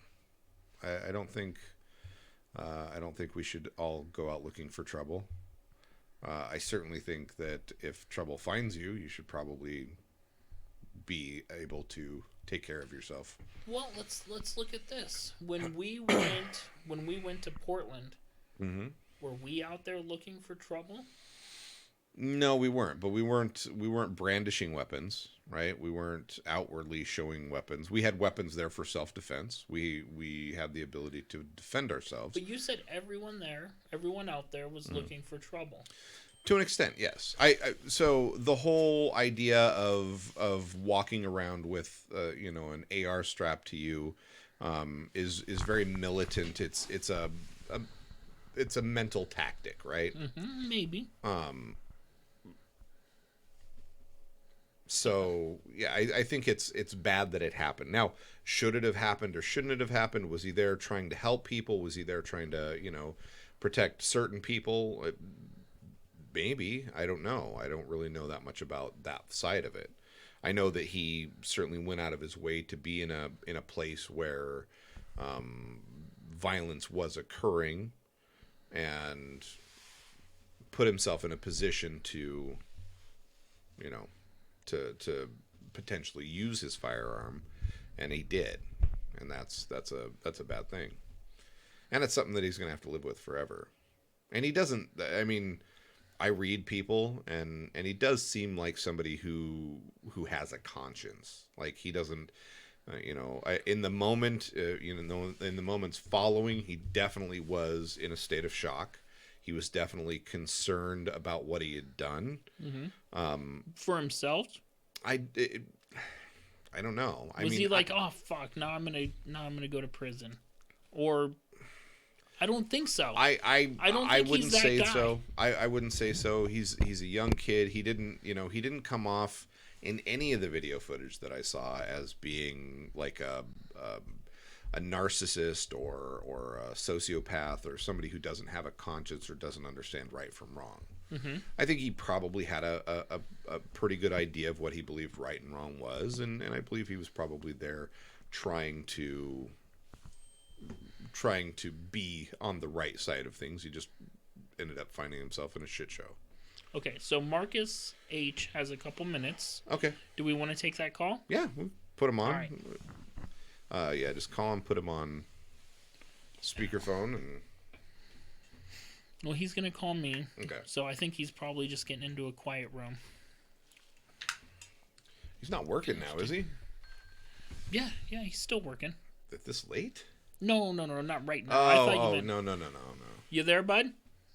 What's up, dude? Not much. So we've just been referring to you as I've made your argument as Marcus H. Oh, nice. So we've got you live, buddy. Well, it sounds like probably made some of my arguments, but Well, and again, He I don't. he Even, did it poorly in his own words. yeah, and again, I don't want to say that these are. Well, you describe them. Are they your arguments, or are they just a something to ponder? well, I think my thoughts on it are, based on seeing how this kind of stuff has gone in the past, based on how a lot of these laws are worded. I would say that he probably gets found not guilty at least of like murder, right? Like we talked about it earlier, but if you look at like the Zimmerman, the Zimmerman case, right? Like you can actively be putting yourself in a bad situation at any point. If the tides get turned on you and you fear for your life, that moment of fearing for your life, from what I understand, allows you to defend yourself if necessary. And I think probably that's what's going to happen here with Rittenhouse. But there was just a couple other thoughts I had from the other perspective that makes me a little uneasy about the whole thing. Yeah, I think based on what I know about most statutes as far as murder goes, I don't think the prosecution has a murder conviction in what they have. I would say, there are other potential lesser charges in the manslaughter range that they could potentially get. And I believe in this jurisdiction they can, it can be, the jury can decide and or the judge can decide that it could be a lesser charge. Yeah, I guess that is a possibility. I would be surprised at this point, just the way it's going, if it's anything other than just like a acquittal, or I guess a affirmative of his self-defense. His defense is done a pretty good job for him on that front. And again, like you're focused on like a lot of people focused on the fact that did he make a bad decision? Going there, there's this whole thing about him crossing state lines, which doesn't really, I think, make that much sense. But I think as far as the law is concerned, none of that really matters. Like I said, putting yourself in a bad situation doesn't mitigate your right to defend yourself in the moment. If at any moment you fear for your life, and so they're doing a good job focusing on that. I think what makes me uneasy, or what I was talking to Ernie about, that makes me uneasy is I do kind of feel like the first interaction with whatever his name is, the first interaction, Rosenbaum. Yeah, Was I think if anybody looking at it, an unbiased view would say that's got to be self-defense, right? Like this guy's chasing after him. They both know he has a gun, which automatically higher the stakes, right? Because there's a deadly weapon involved. And then Rittenhouse hears a gun being fired, which I would guess he would assume could potentially be coming from the guy that's chasing him, right? And so I think that's pretty clear-cut self-defense on that first one, because again, if you're openly carrying a firearm, you can't really get into a physical altercation. You can't even allow that to happen, right? Because in a physical altercation, if your gun gets taken away from you, you're dead, right? So it automatically has to go to a deadly encounter. Anybody chasing or trying to get into a physical altercation with a guy with a gun has to know that, right? Like that guy can't. I would say so, yeah. Take your gun. Yeah, I would definitely say so. I agree with you. I think that so I haven't been watching the trial, certainly not as much as Ernie. I did watch some of the stuff today, but kind of from what Ernie's talking about and what I saw over a year ago in the video when it originally happened, I would agree. I think the guy lunging or reaching, at the very least, reaching for his firearm was cause enough to defend himself. So I do think they've got that one. Ernie was mentioning potential, reckless endangerment charge against for McGinnis. For the guy McGinnis. But I mean, again, that would have to be it would be a stretch. It'd probably be a lesser stretch than the murder for sure. Now he had said something about the other two. You kind of have you had a different point of view on those guys, just because they had already had there was already shots fired, and then kind of the hero act of trying to disarm somebody. Yeah, I think if you put yourself in those two guys' shoes, right, like regardless of your politics or whether the riots or whatever, or whether you agree with the Kenosha Guard being able to protect business, like regardless of your politics, I can empathize with the feeling of seeing a person with a gun that other people are shouting, "Hey, he just shot someone, he just murdered someone, stop him, stop him," you know what I mean? And so in that moment, I can empathize with that feeling of, oh man, this guy's shooting people. I might need to step in here, right? So I think from their perspective, I don't think they were trying to harm Rittenhouse in a malicious way. I think in their minds they really thought they were trying to stop a bad guy that just killed someone. From the evidence that they could see or what they could hear. Now, whether that's a smart move on their part is obviously it didn't work out in their favor, but I can empathize with that position. For instance, if you are carrying and you witness a shooting where you think a gunman is shooting innocent people, I think a lot of people's reaction would be, should I get involved? Should I try to help save lives in this instance, right? So I do think from their perspective, that's what they thought they were doing when they were going after Kyle Rittenhouse after he shot the first guy. And so that's what makes me uneasy about it is I can kind of see both sides, why Kyle was afraid for his life. There was a skateboard and a gun involved, and why they were taking the actions they were taking, right? And so it obviously didn't work out in their favor, but I can understand what they were trying to accomplish. Yeah, I think there's certainly an argument there. I think there's certainly an argument there. We were also discussing, kind of what defines an active shooter, and I don't think there was, from what I've seen, I don't think there was any aggression on his part. So I think on Kyle's part, yeah, after the fact, I think he was being very, direct. Yeah, they could make the argument that he was fleeing a scene, but in the one interaction he had with the guy with the gun, he said he was, going to the police, and the guy with the gun, the Gage guy, said that he thought he said he was working with the police. So having had that information and him not being aggressive toward anybody else until they were aggressive toward him, I think he still has the benefit of law on his side, assuming I don't know anything about Minnesota's or not Wisconsin, right?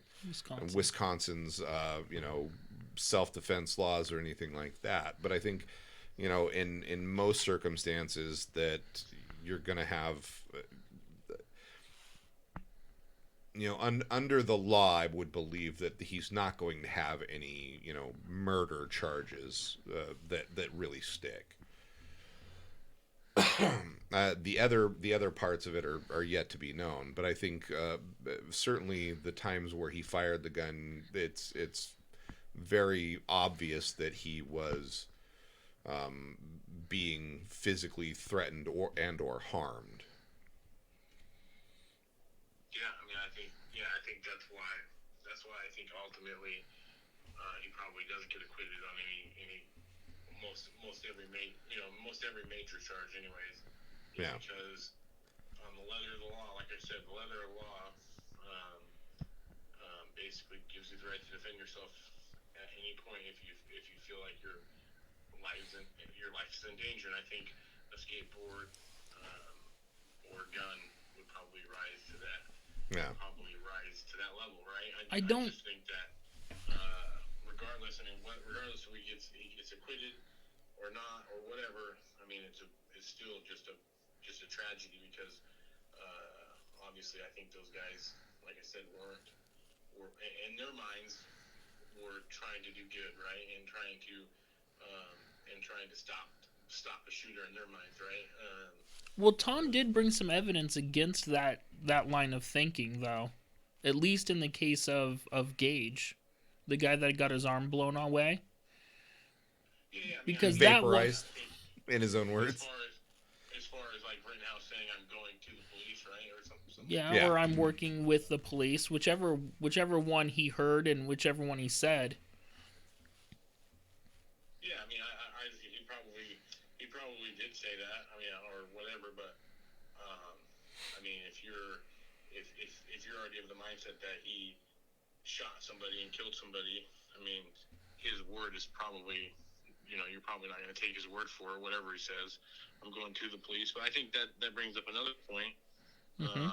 Is in a typical, I mean, I could be wrong about this, but in a typical self-defense shooting, I think there's like steps that a shooter or someone that shoots someone in self-defense is supposed to take, and obviously it's it would be a tough situation for him to do that, but Kyle obviously didn't take those steps either, right? He just literally fled the scene, and with how chaotic it was, and you got people yelling and screaming, and no one really knows what happened.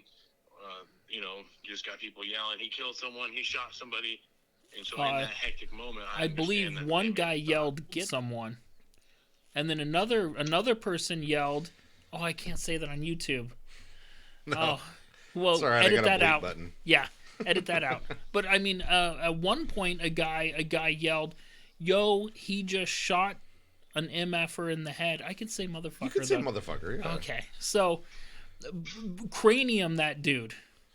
Yeah, there were a lot of people shouting and I think that as good as his defense attorneys are, they would be able to make a reasonable argument for him fleeing the scene of the crime. Yeah, he wasn't necessarily fleeing. And of his own words on video, he was going to find police. Right. And if he said it the one time on the video, I would imagine anybody else who approached him, he would be trying to communicate that as well. Maybe poorly. I mean, from what I heard today from one officer, that he wasn't. It really didn't seem like the officer was very attentive to what was going on. But he was trying to get to police, probably for his own safety, and I think a reasonable defense attorney could make that argument. He's trying to get to his own safety because he doesn't want to be in this situation anymore, and also to potentially turn himself in. And if he's communicating that to people and they're still mobbing on him, and he's not being an aggressor. There's no there's no video evidence, at least that I've seen, that he's trying to be anything but patient with people, and probably more patient than I would be. I don't know that if a mob of people were chasing me down the street, and I felt like I was that threatened, I wouldn't have capped 5 or 6 more of them. Yeah, I mean, I think and ultimately he did find the police and try to turn himself in. So obviously that was his plan, was to get away from the chaos and get to the police and basically turn himself in and explain what happened. Obviously the police didn't had I guess in their minds more pressing issues, but they didn't believe him to be the active shooter. That was I think that was probably what I gleaned from the testimony of the one officer, but they didn't perceive him as being the shooter, but they were like, okay, you stay away from me, and then they cap-stunned him or something. But obviously there was lots of guys walking around with guns. It wasn't like out of the ordinary that just guys walking up to him with an assault rifle or whatever. But yeah, and I mean that's part of what I was explaining to Ernie as far as what makes me uneasy is like I said, under the letter of the law, it's probably self defense, but I just don't like this. I don't like this. Like if you're walking down the street in your example and minding your own business and you get mobbed, yeah, that's a that's a whole different thing, I think, than or if you're in your house and someone comes in your house. I think like with George Zimmerman or this case where when you're actively going out and putting yourself in those dangerous situations, regardless of the law, because I think the law's on his side. I guess it's less sympathetic from my point of view, as far as as far as you putting yourself, because as far as I could tell, like nobody asked Kyle Rittenhouse to come there and do that, right? Like there was no business owners, the police didn't ask for help, so he's knowingly putting himself in a situation where that encounter could be an outcome, and so that's kind of the difference, I think, is I'm uncomfortable with that. I don't like that. No, I agree with you. I think there were a lot of people there that probably should have stayed home, and certainly he's one of them. But yeah, I think what you're saying now, Georgia's laws, or I'm sorry, Florida's laws, where George Zimmerman happened, are probably considerably different than Wisconsin laws. So, and that has a big gravity on how things are done. Different states have different statutes and how they frame self-defense crimes, and that would be something that I probably would need to take some time and do a little bit of research, at least reading the specific statutes in regard to murder and self-defense and how they frame it in their statutes. But yeah, I think essentially Florida is like and you probably know this obviously, but Florida is like a stand your ground right state essentially. Yeah. Whereas like in Oregon, in order to in order to please self-defense, you have to show that you made some effort to, like basically it was like your last resort, and that you made some effort to get, before you went to that action. Yeah, it's called duty to retreat. Mm-hmm. And right, I don't know where Wisconsin lands on that. I know they can be right, and they can be blue and they can be red, so it's probably somewhere in the middle, I'm guessing. But do you think another interesting point I was talking to Ernie about that kind of supersedes Kyle Rittenhouse case was just the thought, like the kind of the philosophy behind self-defense, in the first place is like, so this may sound kind of dumb, but like where's the line, right? Like if let's say a guy shows up to a mall, right, and he shoots 3 people, and you see him shoot 3 people, right, and as he's walking away, other people try to apprehend him and maybe even shoot him or whatever. Like, does that guy let's just all agree that those first 3 shootings were murder, right? Mm-hmm. Does that guy have the right to defend himself? You know what I mean? Like, like we said, like Kyle Rittenhouse, that first one is probably self-defense, and then the second one's happened, and they don't know that first one's self-defense. But in a case where it's out and out murder, and then that guy tries to get apprehended from other people and maybe shot, does he have the right to defend himself? Like, would he get off in that scenario or not? I guess no. Well, I don't. So I mean, so based solely on this case, I would say I don't think that the prosecution proved that was the case, that these guys were trying to, that they were trying to apprehend him based on the information that they presented. What? Nothing, dude. But I agree with what you're saying, because we did have the mall shooting in Portland here, and even here in Albany when my kids were in high school back in, God, what was it, 2013, something like that. There was a threat, and a credible threat, where a student was going to have commit a school shooting. So subduing and trying to overtake somebody who is an active, who is an actively aggressive person, I think is one thing. But I don't think that they proved that he was being actively aggressive after the fact, and he was being very vocal about, at least in the stuff that I saw that was close up, about trying to get to the police, in regards to anything. So, yeah, I don't know that they would have proved that in this case at this point. Yeah, But yeah. I totally agree with you. Interesting thought I had. Yeah, I totally agree with you on the whole. Sometimes people should have stayed home. Mm-hmm. Yeah, I mean, right. I mean, at the end of the day, though, he's an American citizen. He has the right within his, to be there with a gun. I mean, he has that right. So I don't think, like I said, I don't think people focusing on that part of it, that he crossed state lines and that he was in a spot he shouldn't have been. I don't think, as far as the law is concerned, that's relevant. But it does, like I said, it does make me less sympathetic when people, you call it vigilantism or whatever, are actively putting themselves in bad spots, and this kind of outcome can happen. And I honestly think Kyle probably wasn't ready for that kind of encounter. Honestly, I don't think.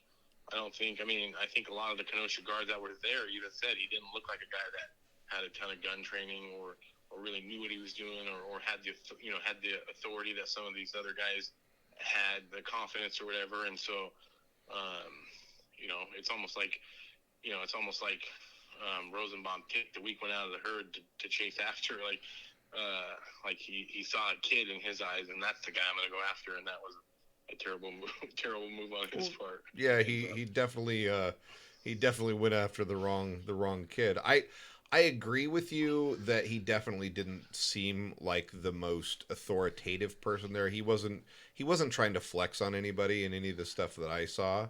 And that, I mean, that could be perceived as vulnerability and whatever by somebody who, by Ernie's description is, or well, from what he said the trial had presented, was that the guy was kind of crazy and he was definitely escalating things throughout the evening. He'd mentioned something and I might have lost it. You had mentioned the duty to retreat, right? Oh, I did. Yeah. You had mentioned that, and I think during most of the confrontations, he was, I mean, under Oregon law, he was trying to retreat from a situation, and so I don't think Marcus was trying to make the point that Kyle didn't. I think he was just drawing a contrast between Oregon and Florida, for example. Yeah. I don't think you could say anything that Kyle did was kind of stand his ground, right? Like, he shot the first guy. It looked like, from what I seen, it looked like he was thinking about hanging out there and he called his buddy and let his buddy know what happened. And then as more people surrounded, he realized, like, oh fuck, I'm in a bad situation. Right. And he decided, which is probably in that situation was the smart thing to do, that he was going to take off and find the police, right? In his mind, that's the safest thing to do. And I think probably the correct call. And then obviously it was inevitable that he was going to encounter people down the way. And I think there's obviously groups of people chasing after him also and yelling, hey, that guy just shot someone that, and so I know we've talked about it before, but then it goes back to the two guys that got shot. Mm-hmm. Again, probably under the law of self-defense, but I can understand the idea of thinking you're helping or wanting to help, or maybe in your mind preventing more people getting shot, right? Because they don't know Kyle Rittenhouse from anybody, right? They don't know what his motives are. They just know that he shot someone, or maybe in their heads even shot multiple people. I don't know. Right, so I empathize with that thought process of jumping in and thinking you're helping. Of course, yeah, and I concealed carry, and if and put it in the same situation, I would have some certain reactions. As far as the mall shooter situation, yeah, absolutely, I would certainly have a motive and reason to to try to stop someone who is, actively trying to harm other people. So, Marcus, I'm going to ask you to do something. It could be difficult and you might not be able to, but since we've been talking to us, you've told us what you think the law is and what you think the outcome of the trial will be based on the precedents that you've seen in other trials. But what do you think is right in the case of Rosenbaum? Well, I think to me the Rosenbaum in the first encounter, in my opinion, is self-defense, right? Like anybody in that situation. Well, I shouldn't say anybody, but most people that have familiarity with weapons or carrying weapons, I think in that situation, that's probably the charges only outcome. brought against Kyle. If you're carrying a weapon, you cannot get into a physical altercation. It's not even a thing. Start that by your mic. You can't allow a scenario where your gun gets taken from you. So, if you're carrying a gun, you have to know that any violent encounter is probably going to end with someone getting shot because the stakes are raised, right? And so I think that's, in my opinion, a pretty clear-cut case of self-defense. Okay, so you would sleep just fine with a not guilty on count. I know. It's what, murder, count 1, Rosenbaum. You're good with that. Let's look at the McGinnis endangerment count. So, do you know who? This is the one with the skateboard. Oh no, he must be the one with the gun, right? Nope. It's a different guy. He was standing around Rosenbaum when Rosenbaum was shot. It's a charge that really hasn't been brought up much because it's not as serious of a charge. But on that case, McGinnis endangerment. What do you think of that? I don't know enough about that to really say. I don't think. I mean, I don't know. Are they? I mean, they're saying that because he almost got shot or something. Is that the idea? That he was downrange of Rittenhouse. Yeah. When Rosenbaum got shot, so there was a potential for harm. Yeah, I mean, if it's self-defense, I don't think that charge can stick, right? If it's murder, then yeah, obviously he put that person's life in danger also. So if it's self-defense, Rosenbaum is the one that pushed McGinnis to be in danger. Rosenbaum's the one that endangered. Yeah, because if it really is self-defense, right? Like, I guess in that moment you would try to do it as safe as you can, but you don't really have the luxury of if it really is life and death, you don't really have the luxury to kind of think it that far through. I think in that moment you're just trying to save your own life, I guess. So yeah, I think that that would hinge on what the verdict was, right? Because then if the jury comes back murder, then obviously it's on Rittenhouse for shooting in the first place. But okay, I don't think that's the outcome. Obviously, okay. I don't think any sort of murder is the outcome on this case. Okay, so I was gonna get to that next. First degree homicide, against Huber, the skateboard guy. What do you think? Homicide, gosh, yeah. I know what you said. You said this is what the law says, but what do you say? What's your opinion? On whether it's self-defense or whether it's murder? Or, correct. I don't think it's murder because I don't think it can rise the level of murder. Mm-hmm. But I think so here's what I think. So if you think Rosenbaum's self-defense, then I think the whole thing is self-defense, right? Okay, so it's one big event. It's not 3 separate or 4 separate events. Well, I don't think you can, as far as the law goes, I don't think you can I don't know how you would separate it, right? Because if Rittenhouse was defending himself on the first one and then running to turn himself in, and then so at that point he's not a murderer, right? So they're not chasing down a murderer; they're chasing down someone who just saved his own life, right? And they don't know that, so I don't know what the law would say about that. They don't know that. They think they're, like I said, they think they're trying to help, but at the end of the day, if the Or first we one was think self-defense, they think. well, I think, yeah. So in that case, I would say the whole thing's self-defense, right? If the first one rose to the level of murder, then I would say it would be murder across the board. If that makes sense. Okay. So then the last one, Gage, the guy that got his arm shot. What is the charge on that actual? First degree intentional homicide, or attempted first degree intentional homicide. Attempted murder. This is Gage Grosquitz, the arm guy, with a pistol. What do you think? Is that an attempted homicide, or is that self-defense? I guess that would have to be self-defense also. Okay, Well, so see your an last interesting answer. question for you guys. Yeah. Is okay. So if let's say he is found not guilty, self-defense across the board, would you say that the Gage, right? The guy is that the guy that got his arm blown off? Yes. Would you say then that is attempted murder, or was he defending himself? What would that be then? I guess would be my question. Well, you're not going to see charges brought against Gage, so the district attorney's already made their mind up. No, I understand that. I get that part. There's not going to be, but I'm just saying, like, so we agree that let's just say we agree that Rittenhouse self-defense across the board. Mm-hmm. Would that mean that Gage was trying to murder him then?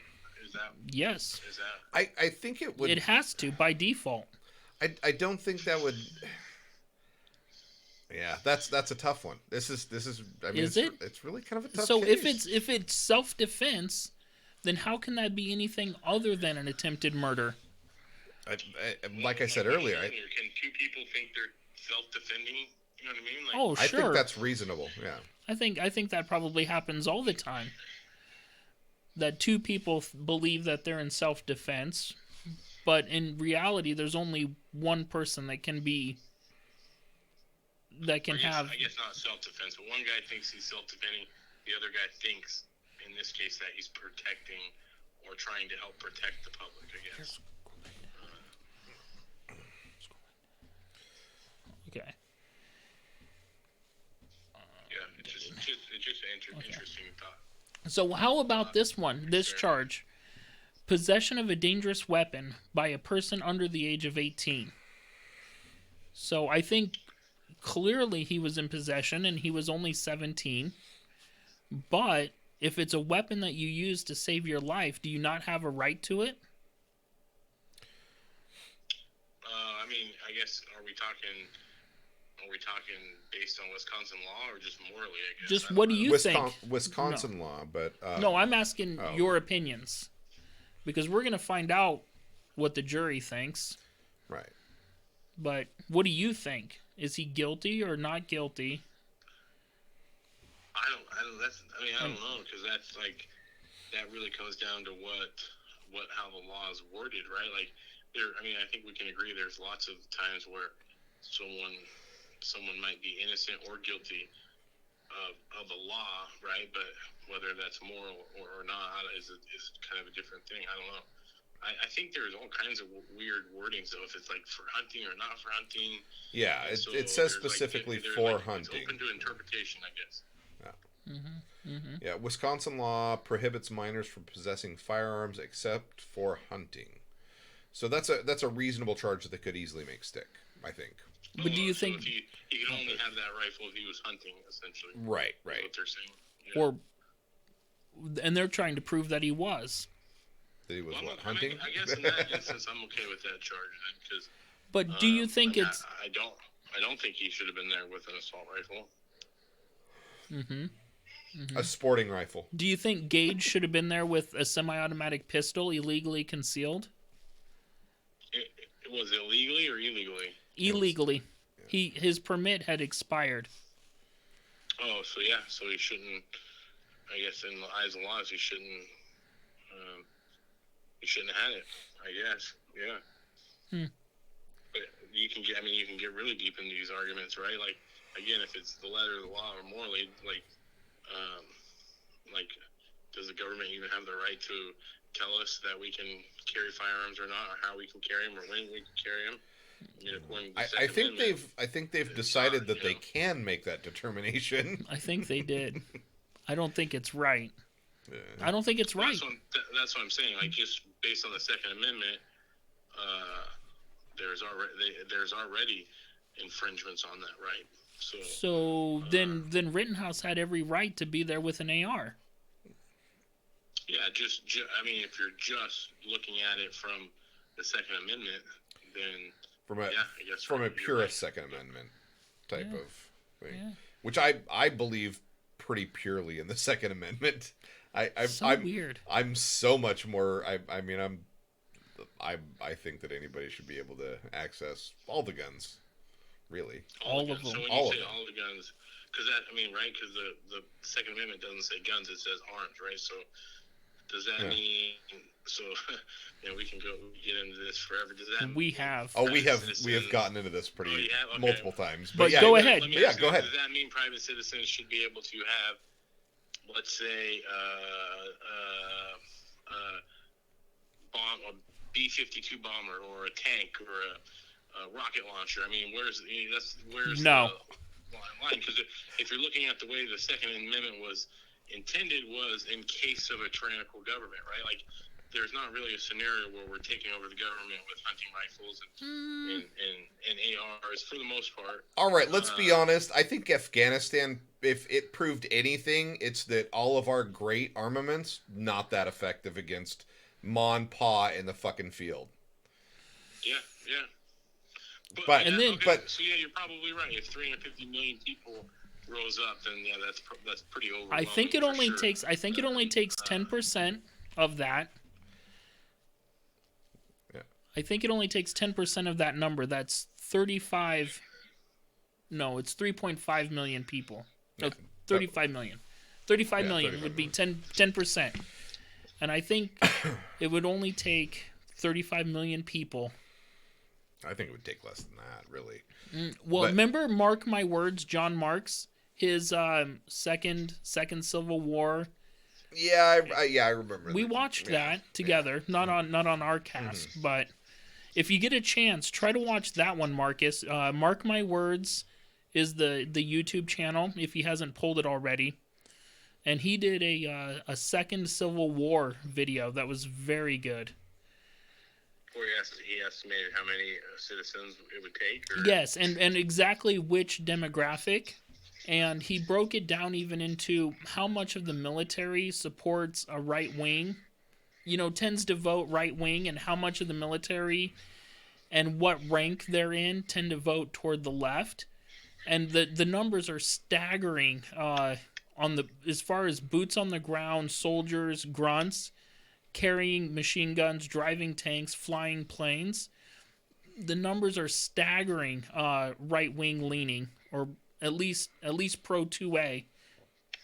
And it's not until you get into the officers and above, kind of the guys that are more removed from action, where you start seeing a left bias in any large numbers. I would be surprised if there's any left bias in the military. Well, there's quite a little bit, but. So I want to go back and actually give you my opinion on the earlier question you said. Should citizens have the I was going to circle around to that. The right to access military arms under the Second Amendment, and I believe that they do, and I think that's where the well-regulated militia part comes in. I don't think what's the crazy bow hunting guy, Ted Nugent. I don't think Ted Nugent needs a frickin' Apache helicopter with full rocket launchers and everything. But I think a collective non-government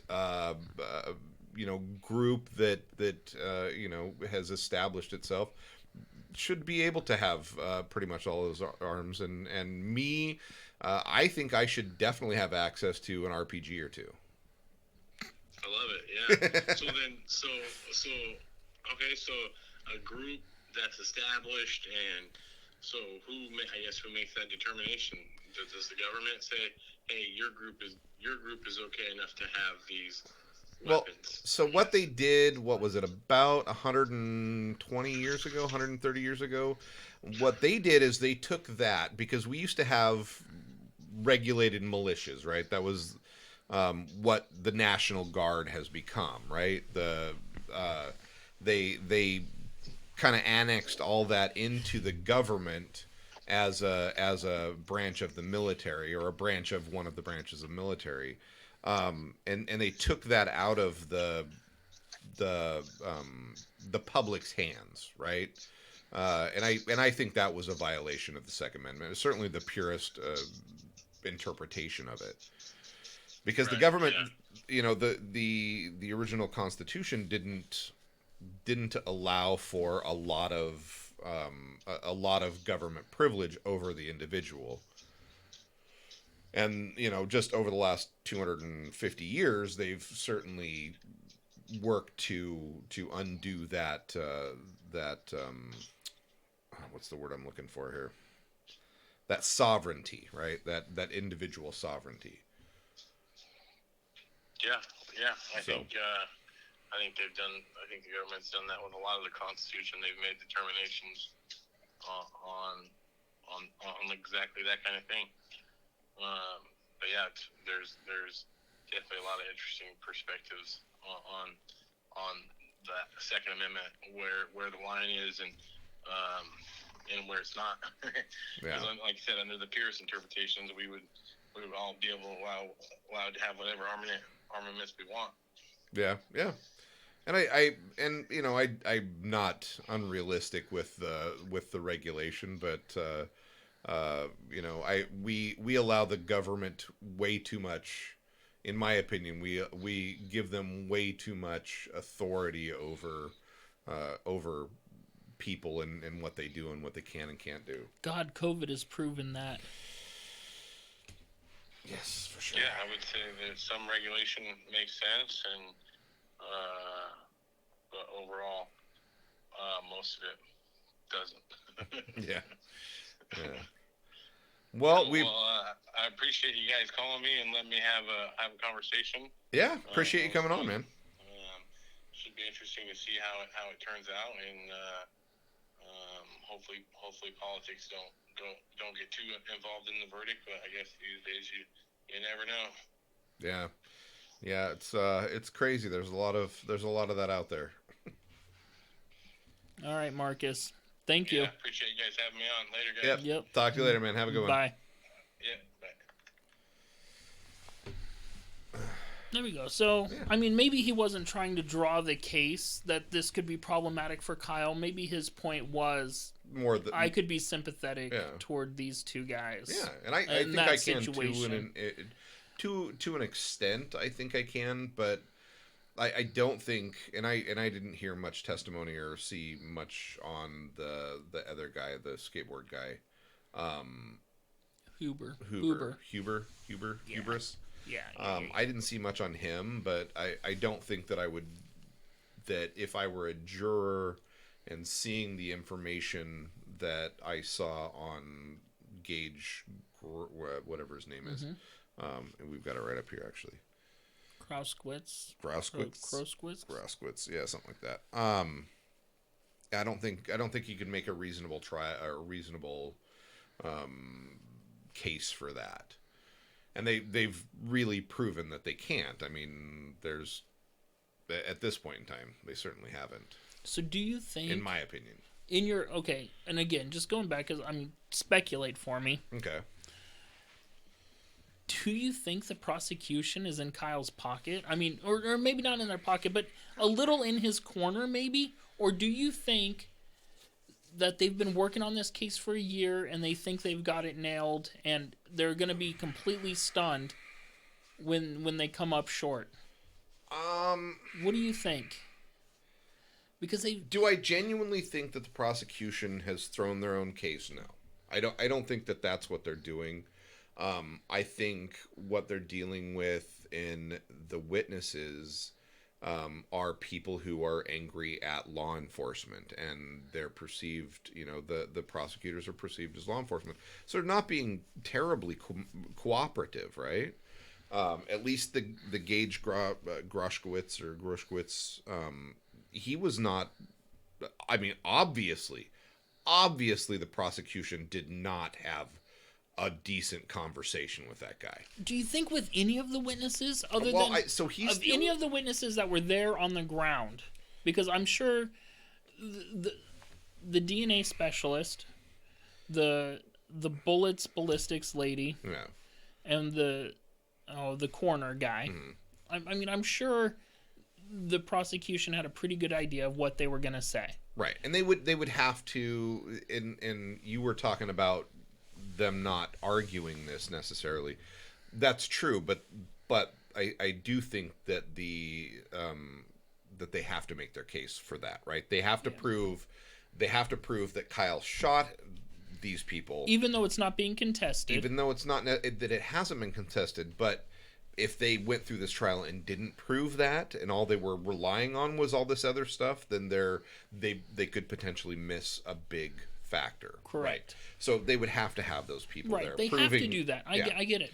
But on the rest of the witnesses, it's almost like they haven't even talked to these people ahead of time, it seems like. And I would agree with you on that. And I think that might be because most of the people that they're or that they've got as their witnesses were protesters or rioters or whatever they were doing there that night. They were part of that sect, and that sect was there in opposition to law enforcement, right? Mm-hmm. That's what that whole mob was about. It on the level, right, or on the surface level. Obviously, there's a lot of other aspects to it, but and you're not going to get a lot of cooperation from those people.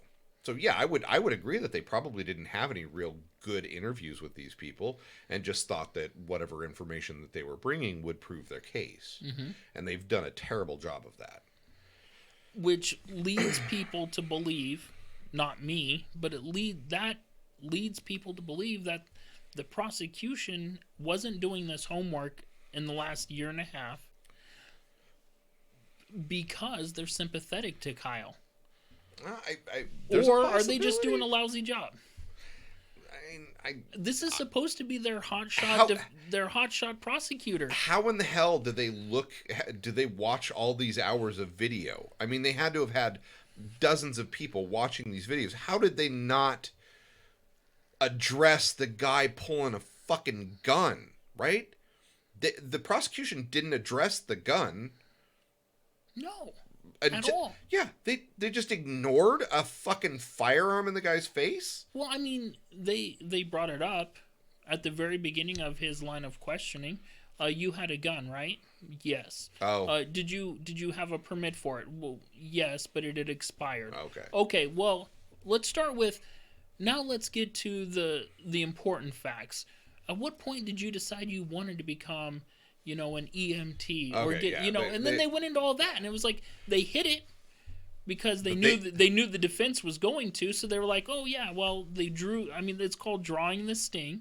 Of course, yeah. So they did that a little, but then it was like, oh yeah, now the jury knows he had a gun, and yeah, he technically shouldn't have had it, but he did have a permit. It had just expired. Okay. So now that the jury knows that, all's well. But what, they didn't think the defense was going to come up and be like, well, did you draw that gun on anybody? So did you point that gun at anybody? Yeah. Like, what did they think was going to happen? Did you have that gun 3 feet from the person who shot you's head and aimed in that general direction? Yeah, no. Did you? Oh, you did. Okay. How do you call that guy to the stand? I mean, he was their star witness. And how do you by their assertion No, but I mean, he was the only witness that brought anything to the table other than leaving the scientist and the doctors out of it. Mm-hmm. He was the only witness that brought anything to the table other than Rosenbaum was a lunatic and Kyle was just there to give aid, but you should find him guilty. You know, that was all their other witnesses. That's what you perceived. Yeah. I mean, I'm really condensing that down, Yeah. but I mean, that's the theme from the prosecution's witnesses. Yeah. Pretty much all of them. Under cross-examination or during the... Well, even sometimes during theirs. Really? I mean, because these witnesses every once in a while would say something like, Rosenbaum was acting erratic. Mm. You know, the YouTube guy had said that. And you could just see the prosecution go like, oh. Why did he say that? So the guy... So I didn't get... I had just gotten to the YouTube guy, the citizen journalist. Yes. So I hadn't really listened to much of his, but he didn't seem like he was going to be a good witness for the prosecution. For the prosecution, yeah. And it was their witness. Yeah. I mean, he definitely was there. Yeah. Right. Corey, I think his last name's Elijah. Okay. Yeah. Yeah. But, so what was his? What was your takeaway from his stuff? That Rosenbaum's a lunatic, and Kyle Rittenhouse was there to help people. Okay, and that's kind of what I figured his stance would be, just based on just the backstory about himself that he gave. He's a citizen journalist. He covers Pro 2A stuff, and No, he didn't. What? Yeah, he had said in the early stuff when he was talking about when they were asking him, what kind of stuff you've done. I'm gonna have to go all the way back to day 2. Okay, no, maybe that's not the one that I'm thinking of then. What's he look like? He's the only colored guy that they've called to the stand. No. I was talking about this guy right here, this Kristen Harris. He was today. Yeah. Yesterday I haven't actually. Today. Well, okay. It must have been today because I haven't seen him yet. Okay. I haven't watched much from today. Okay. I saw the coroner. Okay, yeah. Who was the witness before that? Wasn't it the gunshot expert or the ballistics lady? Ballistics expert. Yeah. Could have been. Yeah, I think it was her. Heather Williams. Yeah. Yeah. Yeah. That's yeah, so the other guy said that well, that's interesting. I mean, and it wasn't just him. I mean, let's look through this. Richard McGinnis, right. He's the downrange guy, the danger. Mm-hmm. He was saying that he was a citizen reporter, and he's like, oh yeah, I saw Rosenbaum and he was acting kind of crazy, and he was trying to start a dumpster fire, and he got all pissed off when Rosenbaum or Rittenhouse and his crew came and put it out, and was getting in their face because they put out a fire, and yeah, I saw him do that. And the prosecution was like, well, dang, let's not make the defense's case for them. Like, but they kept calling, and it was just like, well, didn't you know he was going to say that? First of all, I mean, that seems to be the facts of the case, and he's your witness? Like, have you talked to him before? I don't get it. It's almost... And I hate to say it because it could start a fucking riot if enough people on the left believe that the prosecution threw the case. It could start another riot in Kenosha. Yeah. And well, there was some speculation of people doxing the jurors and the judge and that stuff. If a not guilty was reached. Well, I think they were actually doxing them and providing their information, regardless of the outcome. Right now, right? Oh. And that's, I mean, that easily could be jury tampering as a. So I mean, if Kyle loses this case, then there's obviously grounds for a retrial on several different levels. So I did listen to one expert talking about. There are a couple of precedences, right? There's a couple of precedents in law that allow for a judge to take unilateral action, right?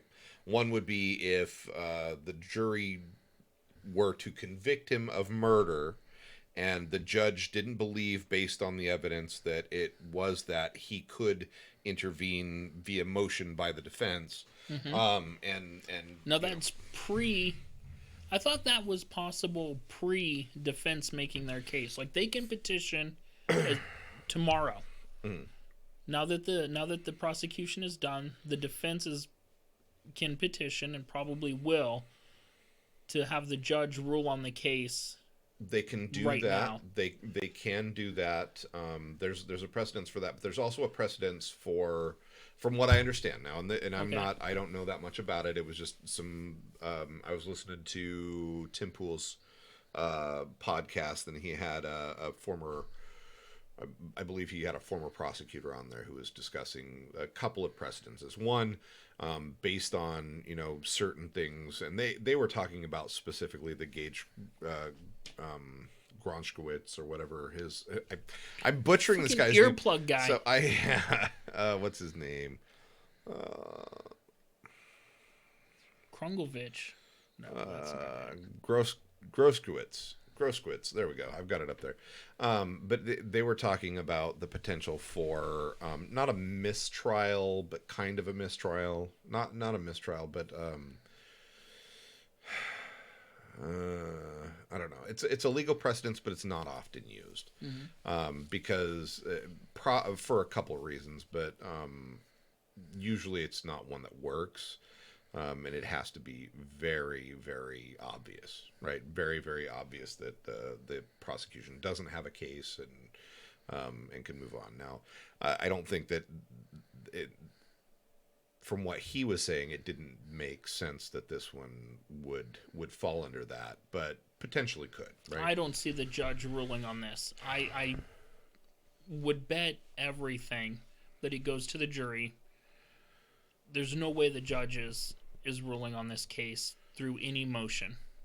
Well, so he was talking about another potential legal avenue of once if the jury, even if the jury finds him guilty, based on other circumstances like being doxxed and potentially being targeted and stuff like that, they can either rule or dismiss the case due to things or change of venue, lots of different things, moving this thing out of that local area and into an area where it's not so volatile and not so much potential for violence against people.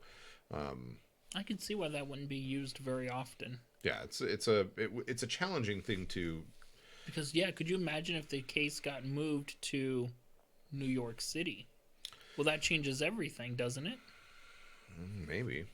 I don't know. I don't know why or when they would do these things. How do you draw a jury of New Yorkers, and have a fair trial for Kyle? I don't know. I mean, they're so far left. Yeah. They're so far left. Well, but you still have.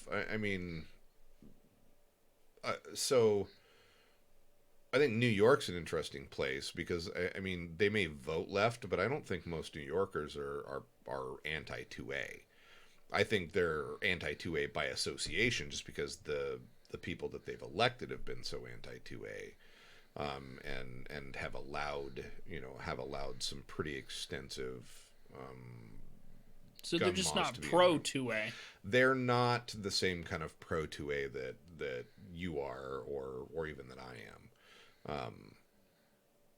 But I don't think they're necessarily anti 2A. I don't think they're like Portland or San Francisco in that they hate guns. I think that New York has seen a lot of violence, and I think they kind of accept it. But I think that a lot of New Yorkers would accept a reasonable, self-defense type scenario if explained. I wonder. I don't know. About what if the trial got moved to San Fran? I think that would be a challenging one because so much of the populace there. Could it be considered a jury of one's peers? Right, exactly. Yeah. So as soon as it moves away from Wisconsin or Minnesota, is it a trial by peers? These aren't even not even the same culture almost anymore. Once you get away from that West Great Lakes, are they the same people? I don't know, man.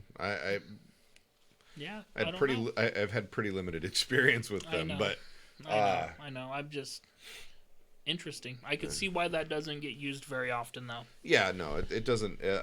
But there are other remedies. Obviously, if he gets convicted of something and the judge lets it go, there's appeals processes, which would come up and do that, and they could certainly address in an appeals process. But it takes fucking years. I mean, this guy. He's already been, it's already been wrapped up in over a year. An appeals process could take, another year or two to get through. And this time he's spending time. Yeah. He's doing this from behind bars at that point. Yep. And then depending on what the Court of Appeals comes up with, the prosecution could redirect and try to push it farther. And there's a lot of potentials there. It could take years and years and years. Mm-hmm. But, looking at other appellate court cases and I know Marcus was addressing George Zimmerman and Trayvon Martin in Florida. Now, Florida has some pretty specific laws in regards to stand your ground and stuff like that. And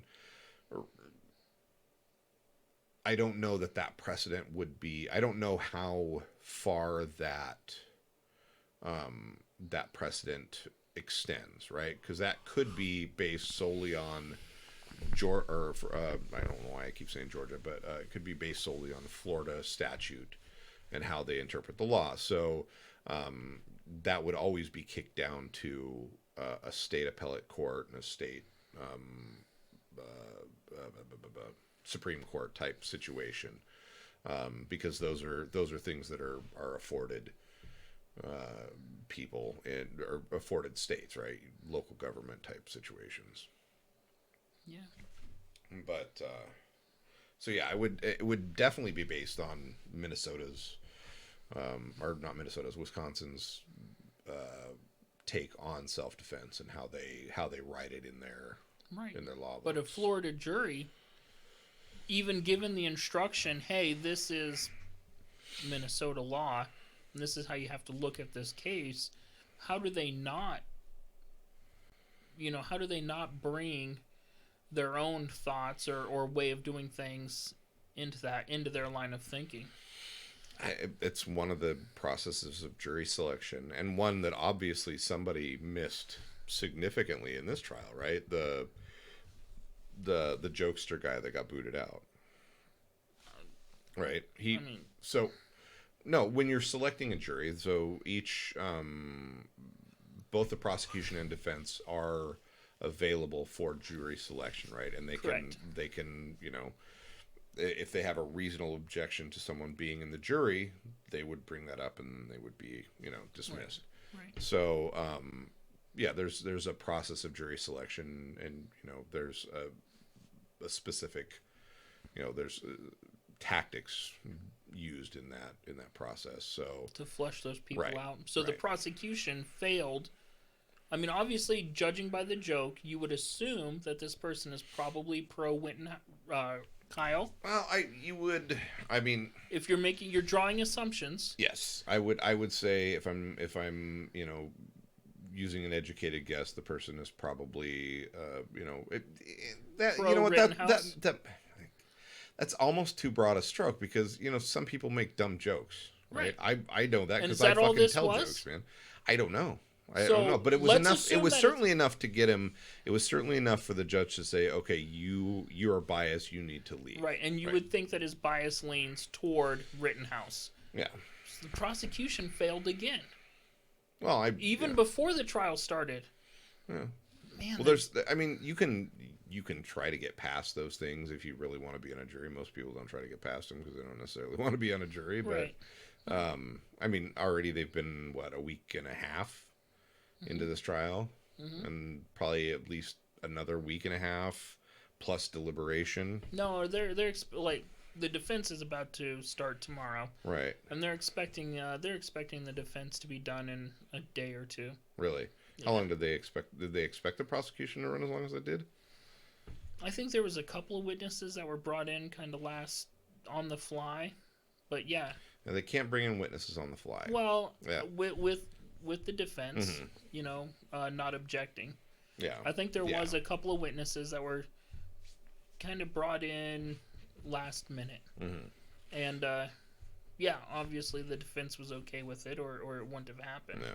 But yeah, I think the expectation is that the prosecution would have a week and a half-ish to lay out their case, and then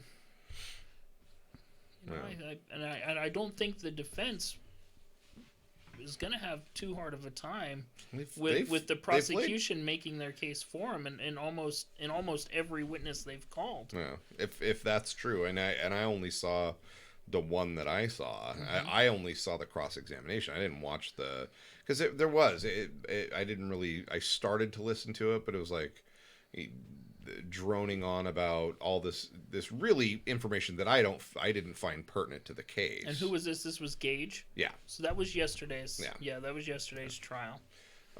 So I listened to his. I listened to the cross-examination because that was actually very fruitful, in my opinion. It certainly, like I said earlier, it totally devastated his credibility. He has no credibility with. I can't imagine he has credibility with that entire jury. Right, or the only jurists that he does have credibility with are the ones that are, if there is an anti-Rittenhouse juror, no matter facts be damned, one of those, then they probably are like, yeah, dude, Gage was spot on. Like, what are we talking about here? Yeah. And I'm sure there's lots of people that have watched that and been like, oh yeah, I don't know why they were being so hard on him. Blah, blah, blah. He just gotten out of surgery. I have a feeling that something about that visit from his former roommate while he was in the hospital, and something that I have a feeling there's something there that's going to really, really damn his credibility with regard to the jury. So we'll see. Just what was alluded to. I mean, now there was some objection to the Facebook or Twitter post from the roommate, right? The former roommate. Right, but because he's not there. It appears. What's that? Oh, That's why there's an objection, is because he's not there as a witness to testify to his post. Right. But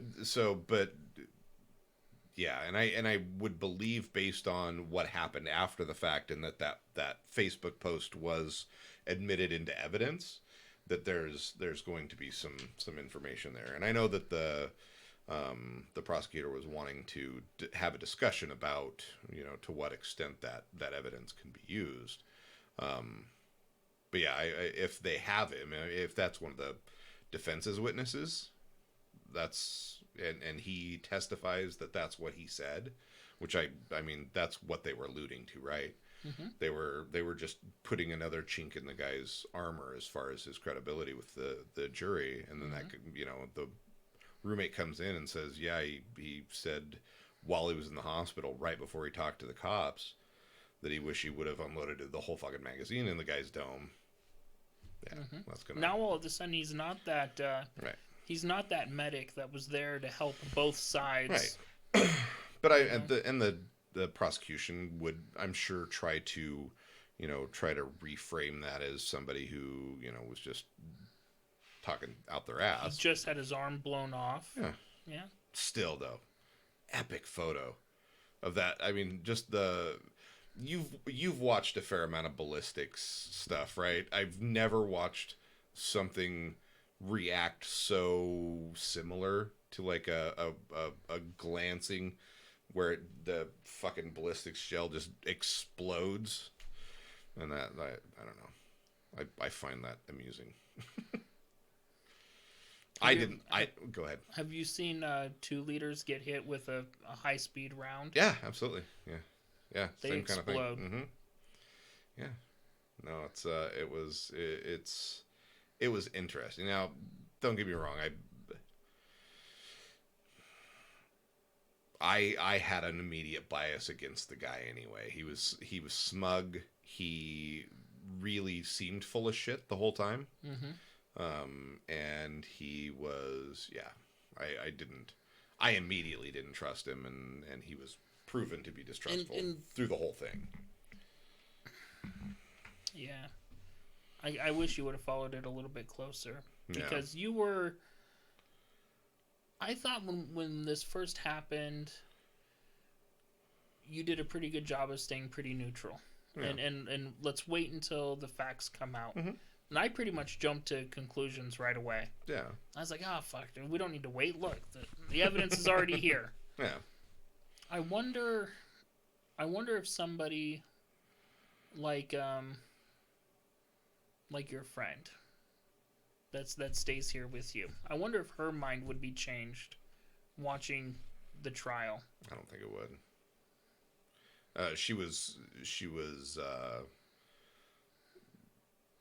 She made comments when they restricted the language in the trial as they were setting up for the trial, Mm-hmm. as far as not calling them victims and that kind of stuff. She was pretty waned on that. Now, Mm-hmm. if one were able to get her to sit down and watch it, maybe, but she's pretty biased. So yeah, I don't know. I wonder how many people. I wonder if that's why if that's why it's taking place. There's just too many people in that local government that were just so anti-Trump that they were willing to drum up all of this drama and to push him out or to drive votes toward Biden. I don't know. Anyways, I don't know. I there's a lot to speculate with on government and politics right now, and yeah, I don't know. I do think Marcus makes some good points in that, if the prosecution had painted it the way he was talking about, that they were trying to overtake and subdue him. I don't know that they did that. They were trying to prevent him from, causing, more loss of life, going forward. I don't know that they did that. I don't know that they tried to make that argument. Yeah. And even if they did, I mean, how does that stand? I think it stands a hell of a lot better than what they're trying to paint the picture as this poor innocent guy who was out there trying to help, and be a medic. He had a paramedic hat on. Yeah. What was he carrying? Any medical equipment? Yeah. I think he basically had a man purse or type of thing. Okay, that must have been dropped. That must have been dropped before, or it wasn't apparent. Correct. In the video stuff that I saw. Yeah, I think that would have probably been a much better picture to paint, right? Especially knowing he had a gun. Mm-hmm. I mean, how could you not watch that video and go, "Is that a fucking gun? That's a fucking gun. Mm-hmm. He's got a fucking gun. He said he didn't have a gun. He said he dropped his gun." Oh, he fucking did. He did, yeah. He did. Yeah. There's no holding on to it after that. I wouldn't imagine. No. No. He'd have dropped his last name if he could have. Fuck, dude, there's no holding on to anything. It was a bad wound. I saw the aftermath. Yeah. And it was. Yeah, I saw some photos. Yeah. It was pretty snarly. It was, yeah. I mean, he said he had his bicep vaporized, right? That was in his own words. I can't believe how much improvement there was. Did you see him? I didn't even recognize him as the arm guy. I didn't see it. Like, he had a long sleeve shirt on. He was able to hold his hand and point and move his fingers. I was like, holy fuck, how is that possible? Like, motherfucker, you just took a 223 to the arm, or 5.56, whichever, to the arm. Modern medicine, I guess. The human body's pretty miraculous in its own right, but yeah, that was a big meaty chunk that got.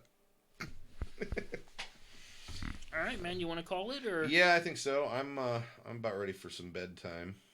Jesus, no doubt. Yeah, we've been running at it for 2 hours and 49 minutes. That was way longer than I anticipated talking about this, but I think it's been good. I like discussing it. Final thoughts.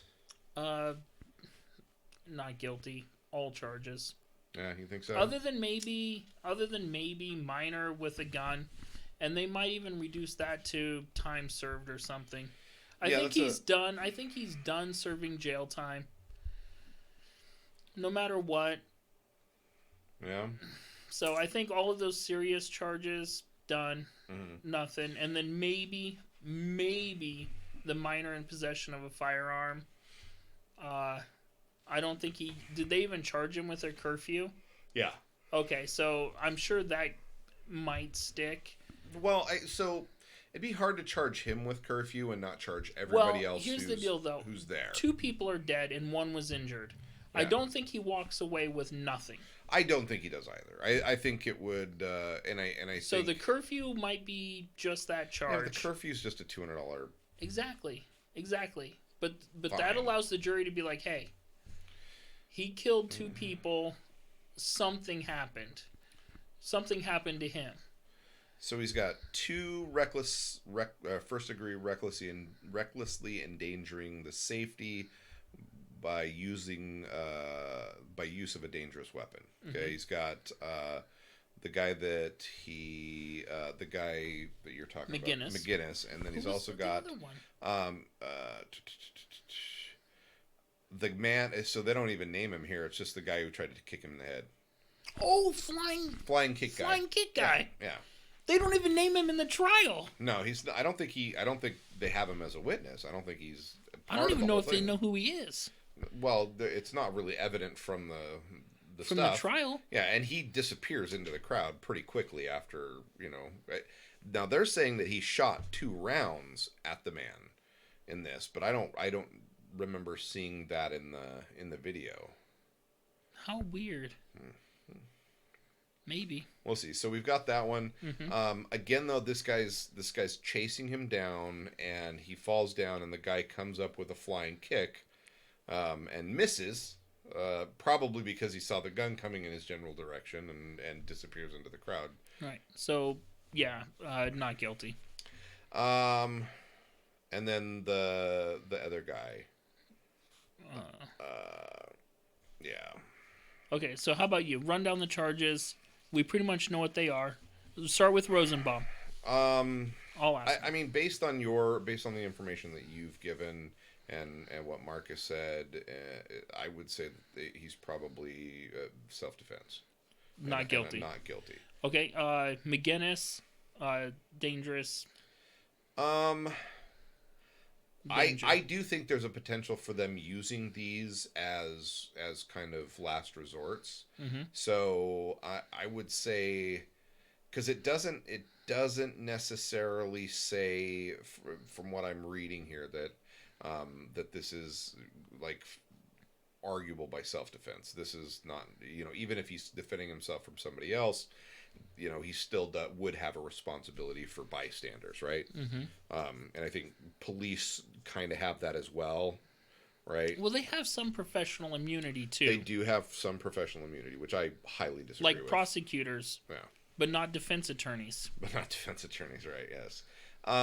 So we've got the 2 there now. Since they don't have this other guy, this other reckless endangerment guy, and all they have is that, I don't know, maybe not flying kick guy, intentional homicide on Anthony Huber. I from what I saw, that skateboard guy. I don't think they get him on that one. I don't think that's. I don't think. I agree. I think he was actively trying to assault and assault him with something that could potentially be very dangerous. And I think if any of them have merit as far as self-defense, I think that's one of them. I think based on what I've seen, that's at least number two.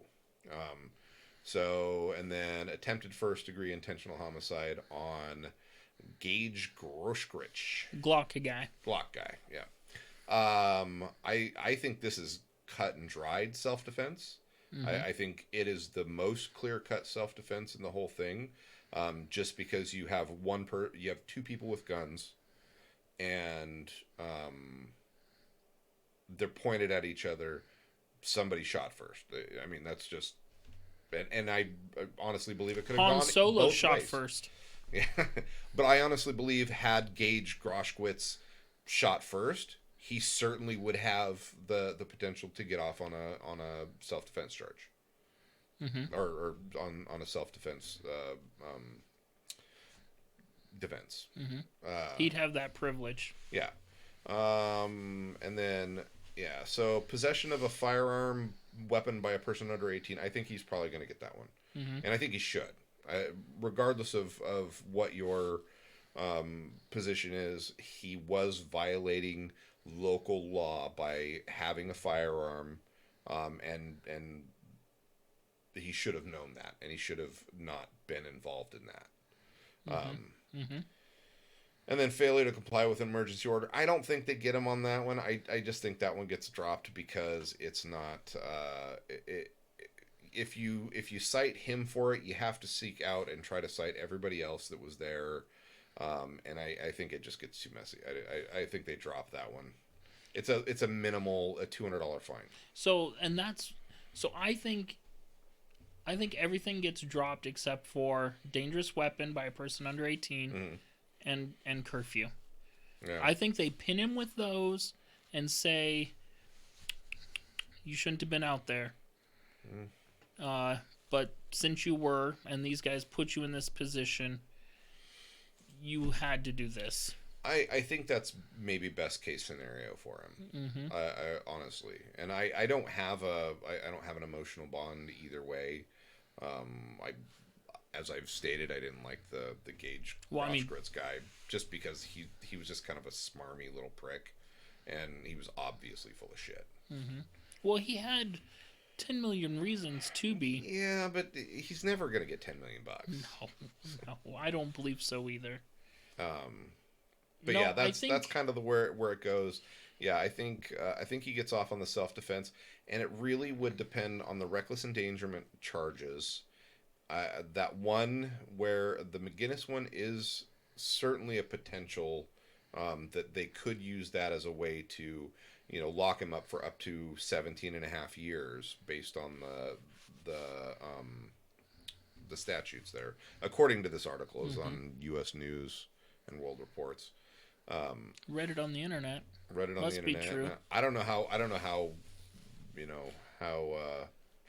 No, those are the charges, though. Okay, I'm sure right. of that. I'm sure you've probably looked at it. And these are easily looked up, but I'm not going to look that I'm sure hard. those are right. Now, I don't think he sees. I honestly don't think he sees any more jail time. Yeah, and he hasn't really. He's been in what, 2 months? I don't know. While they were waiting for his bail. Yeah, he spent a fair amount of time in jail in his home state, while they were arguing over what terms they would surrender him. So he's got some time. So he went home after this? Yeah, the cops didn't arrest him. So they just they pepper sprayed him and then sent him home. All right. So no wonder everyone's pissed at the cops. Well, no, they just fucking can't win. The cop that they were interviewing or that they were questioning or whatever today, he didn't come off as very competent. He really, there was a lot of I don't recalls and I don't remembers and I don't like. Really, I mean, this is. And it's not relevant. Yeah, well, he went from this very intense moment and in a couple of seconds he's over here. You know, he's in the hospital, right? He takes the kid with the arm, the Groschwitz guy, to the hospital. Yeah, him and his partner. Yeah. So, and he adds nothing really to anything that I could see, that I could tell. Yeah, just really the only thing that he proved is how incompetent local police are. So maybe he proved that there is a need for people like Kyle. I don't know that that's the case. I don't know. I'm just being kidding. Yeah, I know. But maybe there's a potential for more funding to local police so they can maybe afford some people who know their ass from a hole in the ground. No? Oh my God.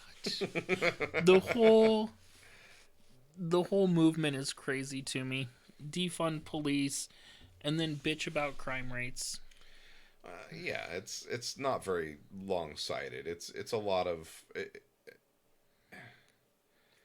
The problem is we just don't live in a perfect world.